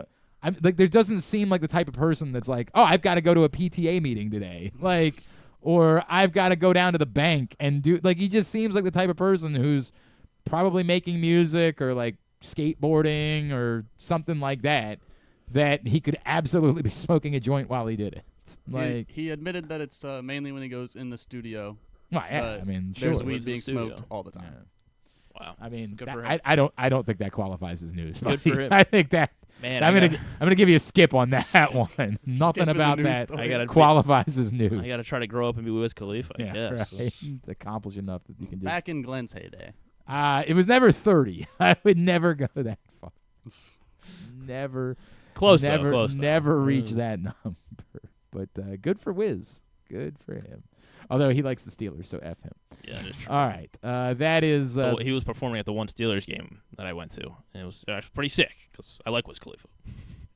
I remember you talking about that, and I remember... And I was like, hey, this is... Go F yourself. This is, you know... By proxy. You're not allowed to like Wiz 10 Khalifa. times worse halftime shows have been out there, so... All right. Thank you. That was the probably final Music Monday. We'll see. We'll see if Music Monday could continue in some form or capacity. There have been rumblings that perhaps we should try to figure out a way to have Alex stick around. There have been just some rumblings. Rumblings. Can't promise anything. Some rumblings about that. We'll come back in. We'll get a tidbit. We'll get two, but to wrap it up for a Tuesday edition of Glenn Clark Radio. Driving in Maryland? Did you know an Easy Pass from driveeasymd.com can save you time and money? Of course you did, because you are a thrifty driver. An antenna reads your Easy Pass transponder and automatically deducts the toll from your Easy Pass account. There, you just saved money with Easy Pass, all without slowing or receiving a notice in the mail. Well done, thrifty driver, well done. Get your Easy Pass at driveeasymd.com.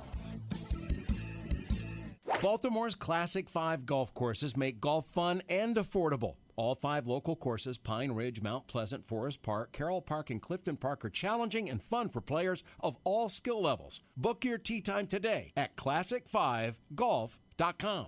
Celebrate 60 years of America's favorite muscle car at Live Casino and win a new Ford Mustang.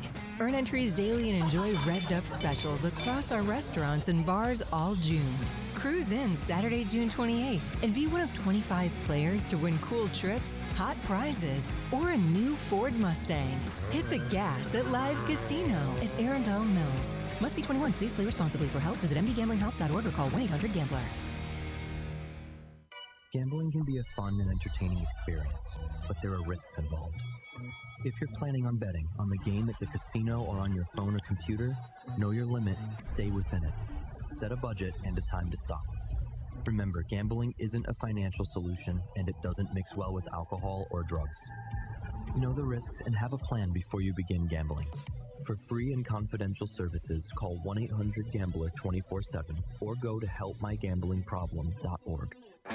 Feeling sluggish, unfocused, or not like yourself? It could be low testosterone. At Game Day Men's Health, we specialize in testosterone replacement therapy to help men boost energy, improve mood, and regain confidence. Our treatments, including testosterone cypionate, are safe, natural, and tailored to fit your lifestyle with weekly injections or pellet therapy. Get started today with a free testosterone test and feel the difference. GameDayMen'sHealth.com. Game Day Men's Health, where men reclaim their game.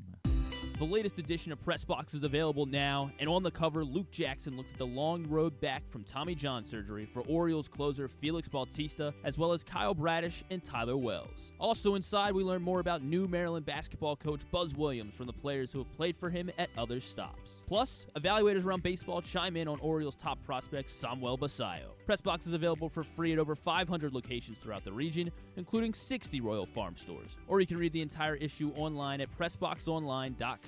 where you can also find great betting advice and the best daily coverage of the Orioles, Ravens, and Terps.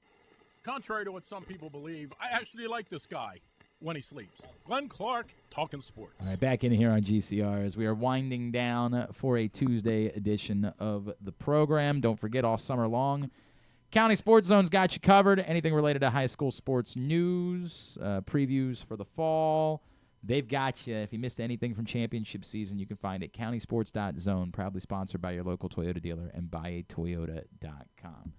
I feel like there was something that I wanted to cover that we didn't cover, and now I've already forgotten what it was, so... I thought my brother and I were at that game that Bryan Baker was talking about, striking out Judge. We were there. That was the Sunday game. We were there Friday night when, and we saw Jordan Lyles strike out Judge, though. That was pretty sick. Electric. Yeah. Electric. Because everybody's up there holding their phones up, and everybody's like, oh. Yeah, if you missed Brian, and we're like, yeah. If you missed Bryan Baker earlier, that was fun. Enjoyed that a great deal. All right, I guess we can go ahead and get a tidbit. Tidbit is brought to you today by Live Casino and Hotel. The Cup is in the house tonight. It'll be in the house for the basketball cup will be in the house on Thursday. And the best place to watch all of the major events is inside Sports and Social at Live Casino and Hotel. Go check them out. If you've never been before, you're going to find yourself being intoxicated by the big game atmosphere, the 100-foot media wall, the delicious food just steps away from the FanDuel Sportsbook, live casino, and hotel, Maryland, the best place to watch all of the big events. Let's see, tidbit-wise. I wanted to. Okay, so Gage Wood. We'll go with our Gage Wood tidbit here. Third no-hitter in College World Series history. He's thrown the most single strikeouts in a game by a guy named Wood since 1960. Kerry Wood struck out 20. Oh, okay. Guys. There you go. Okay. Chicago Cub. In the College World Series, yeah, first since 1960 was the last time, and of course, that was obviously Sid Finch. He joins Jim Erler of Texas in 1950, and then of Oklahoma State in 1960, Jim Wixon. That is who Gage Wood joins the three College World Series no-hitters of all time. Also set the College World Series record for strikeouts in a 9-inning game, of course, with the 19. So Gage Wood, maybe, who knows, potential future maybe guy that pitches here. That'd be pretty. That might. We need him. So that would be fun. And I guess we'll go right into it since we do have to. We're trying to get out of here. Ryan O'Hearn did hit his 10th home run over the weekend. Okay. He joins a list of now just 4 players in Major League Baseball this season, batting .300 and have at least 10 home runs on the year. Batting .300 with 10 home runs. I don't know. So Shohei Ohtani. No, not Ohtani. Ohtani's batting like 296. Did he pitch last night? He did. He pitched 1 inning. He gave up a leadoff little bloop single, and then he threw a wild pitch. That runner got into scoring position. Then he gave up a single up the middle, so that run scored. Or no, held it third. So it was first and third. It was first and third because I was excited to watch, and at this point the basketball game was still kind of it felt like it was out of hand.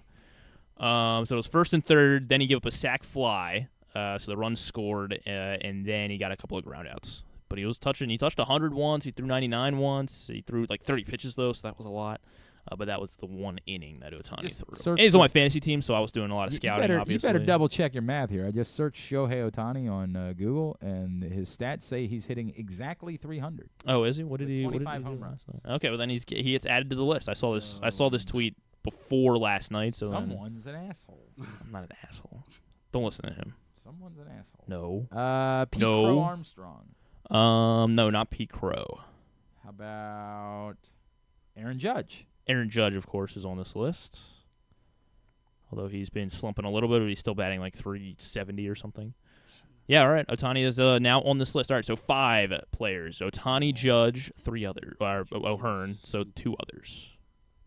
Rafael Devers. 2 for 4. Rafael Devers is not on this list. I believe he's also batting about 290 something.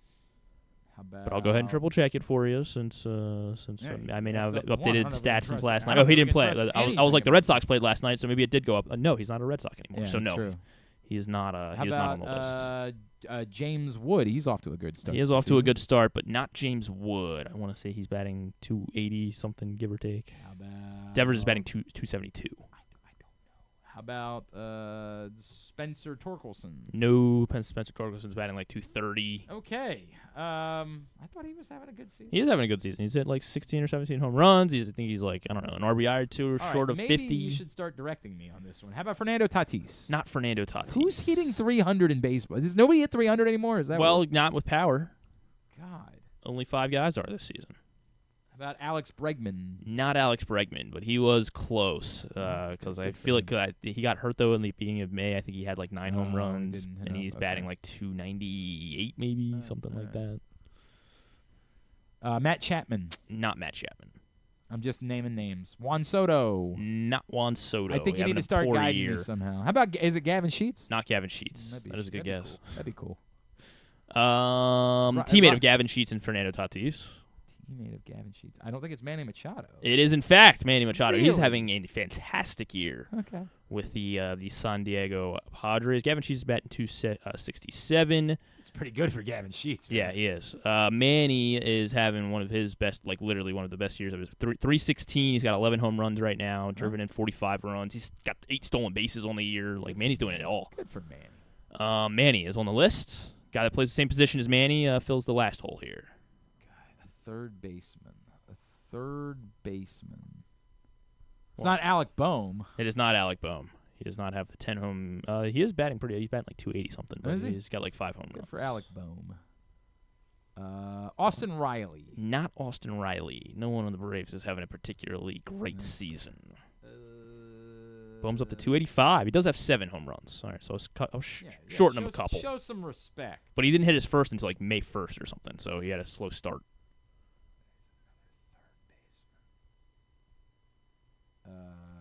He's never won an MVP, but like he is annually up there with American League MVP consideration. 324, 13 home runs this year. He's got 20 stolen bases. 324, 13 home runs. American League third baseman, regularly in the conversation. Jose Ramirez? Jose Ramirez. Really? There you go. Huh? 310 home runs this season. Aaron Judge, Shohei Ohtani, Jose Ramirez, Manny Machado, Ryan O'Hearn. All right. Good for that group. Very good. Now, let's get tubular. Okay, everybody, it's going to be quick today. What was the main focus today, Coach? Fundamentals, ball control. It's always huge. Any early thoughts on the competition this year? Well, look, this is the best of the best players in the world. It's going to be an amazing tournament. Tournament? Yeah, the BMW Championship at Caves Valley. What are you guys talking about? All they ever ask me about is football. Here's what's coming up tonight, totally tubular-wise. Masson 2, Orioles Rays 7:35. Dean Kramer and Zach Littell. Is it Little? Littell. It's Littell. It is Littell. Yeah, I think it's Littell. It's also the free game of the day on MLB TV, so if you live elsewhere, you'll be able to watch that. TNT and True TV this afternoon, the big one, Fluminense and Borussia Dortmund in the FIFA Club World Cup. And that one's in Newark, or not Newark, East Rutherford. Yeah. I saw some of the pictures of the game in Atlanta yesterday. Nobody was there. What? Nobody. What? They did announce for the They Philly won game. it. I don't know who was playing in the game last night. Brian Powell sent it to me that there were 25,000 people, whatever the two clubs I'd never heard of that were playing in Philadelphia. So like, if it's 25,000, and by the way, Flamengo, RJ, in an and NFL Esperance stadium, Tunis. Sure. In an NFL stadium, figure out what the attendance was for the Atlanta game yesterday. In an NFL stadium, if there's 20,000 people there, it can look like nobody's there. But 20,000 people, 25,000 people is more than you could fit into a soccer stadium. So that would be the argument of why they had to play in the NFL stadium. But I don't know.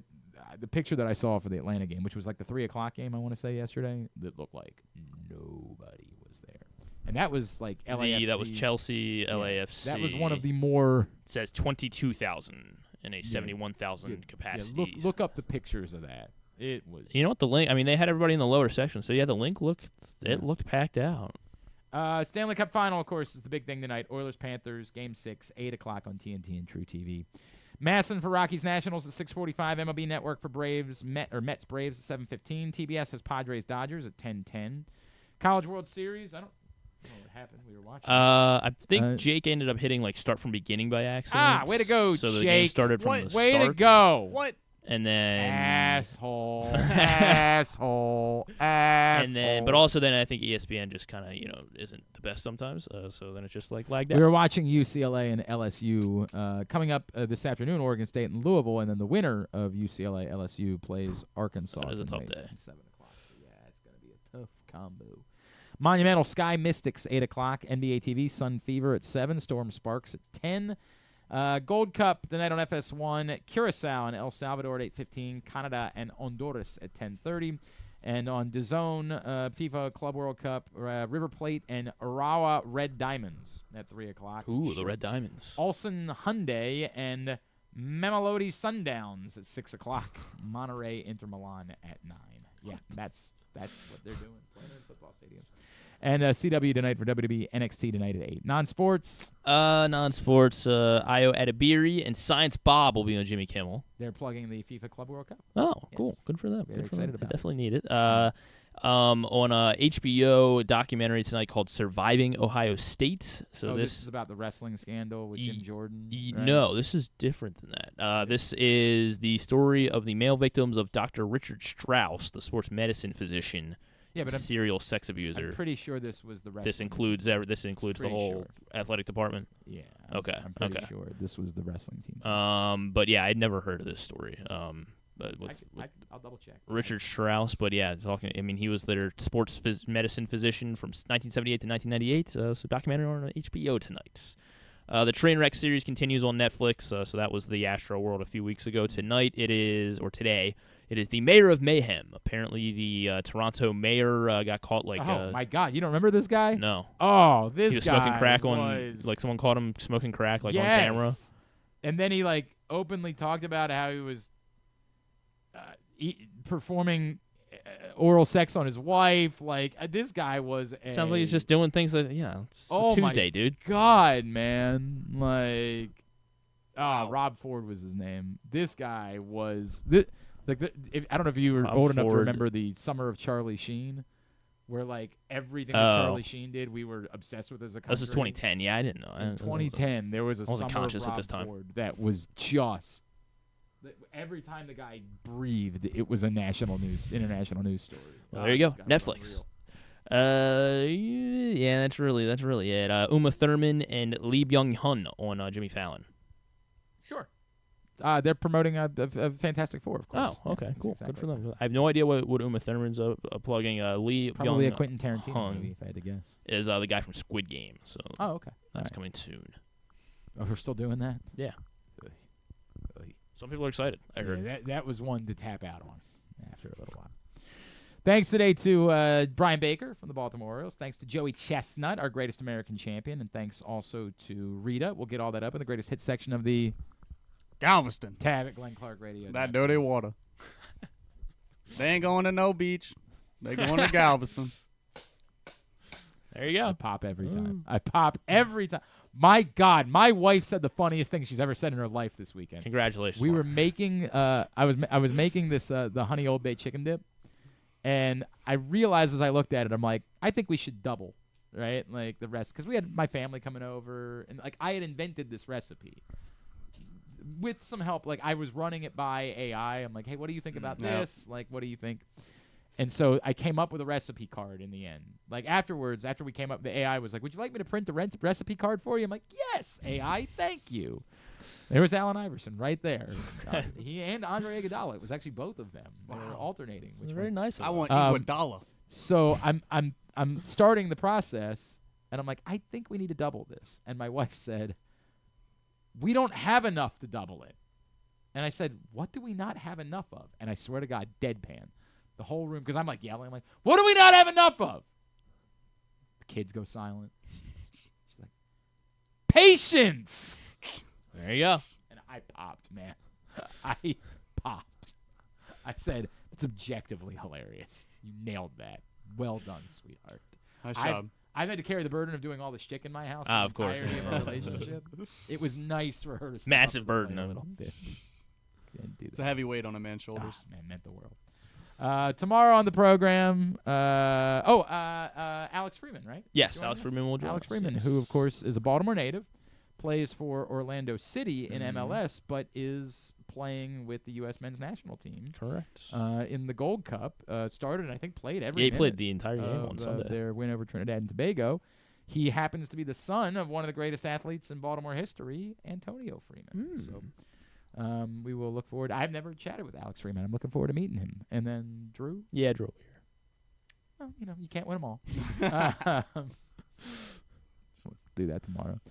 Thanks to everybody at PressBox, all of our great sponsors and partners, including the Maryland 5-Star Game Day Men's Health, Live Casino and Hotel, BMW Championship, Crown Trophy, Easy Pass, Baltimore's Classic 5 Golf Courses, HelpMyGamblingProblem.org, the Costas Inn, Maryland Sports, your local Toyota dealer, buyatoyota.com.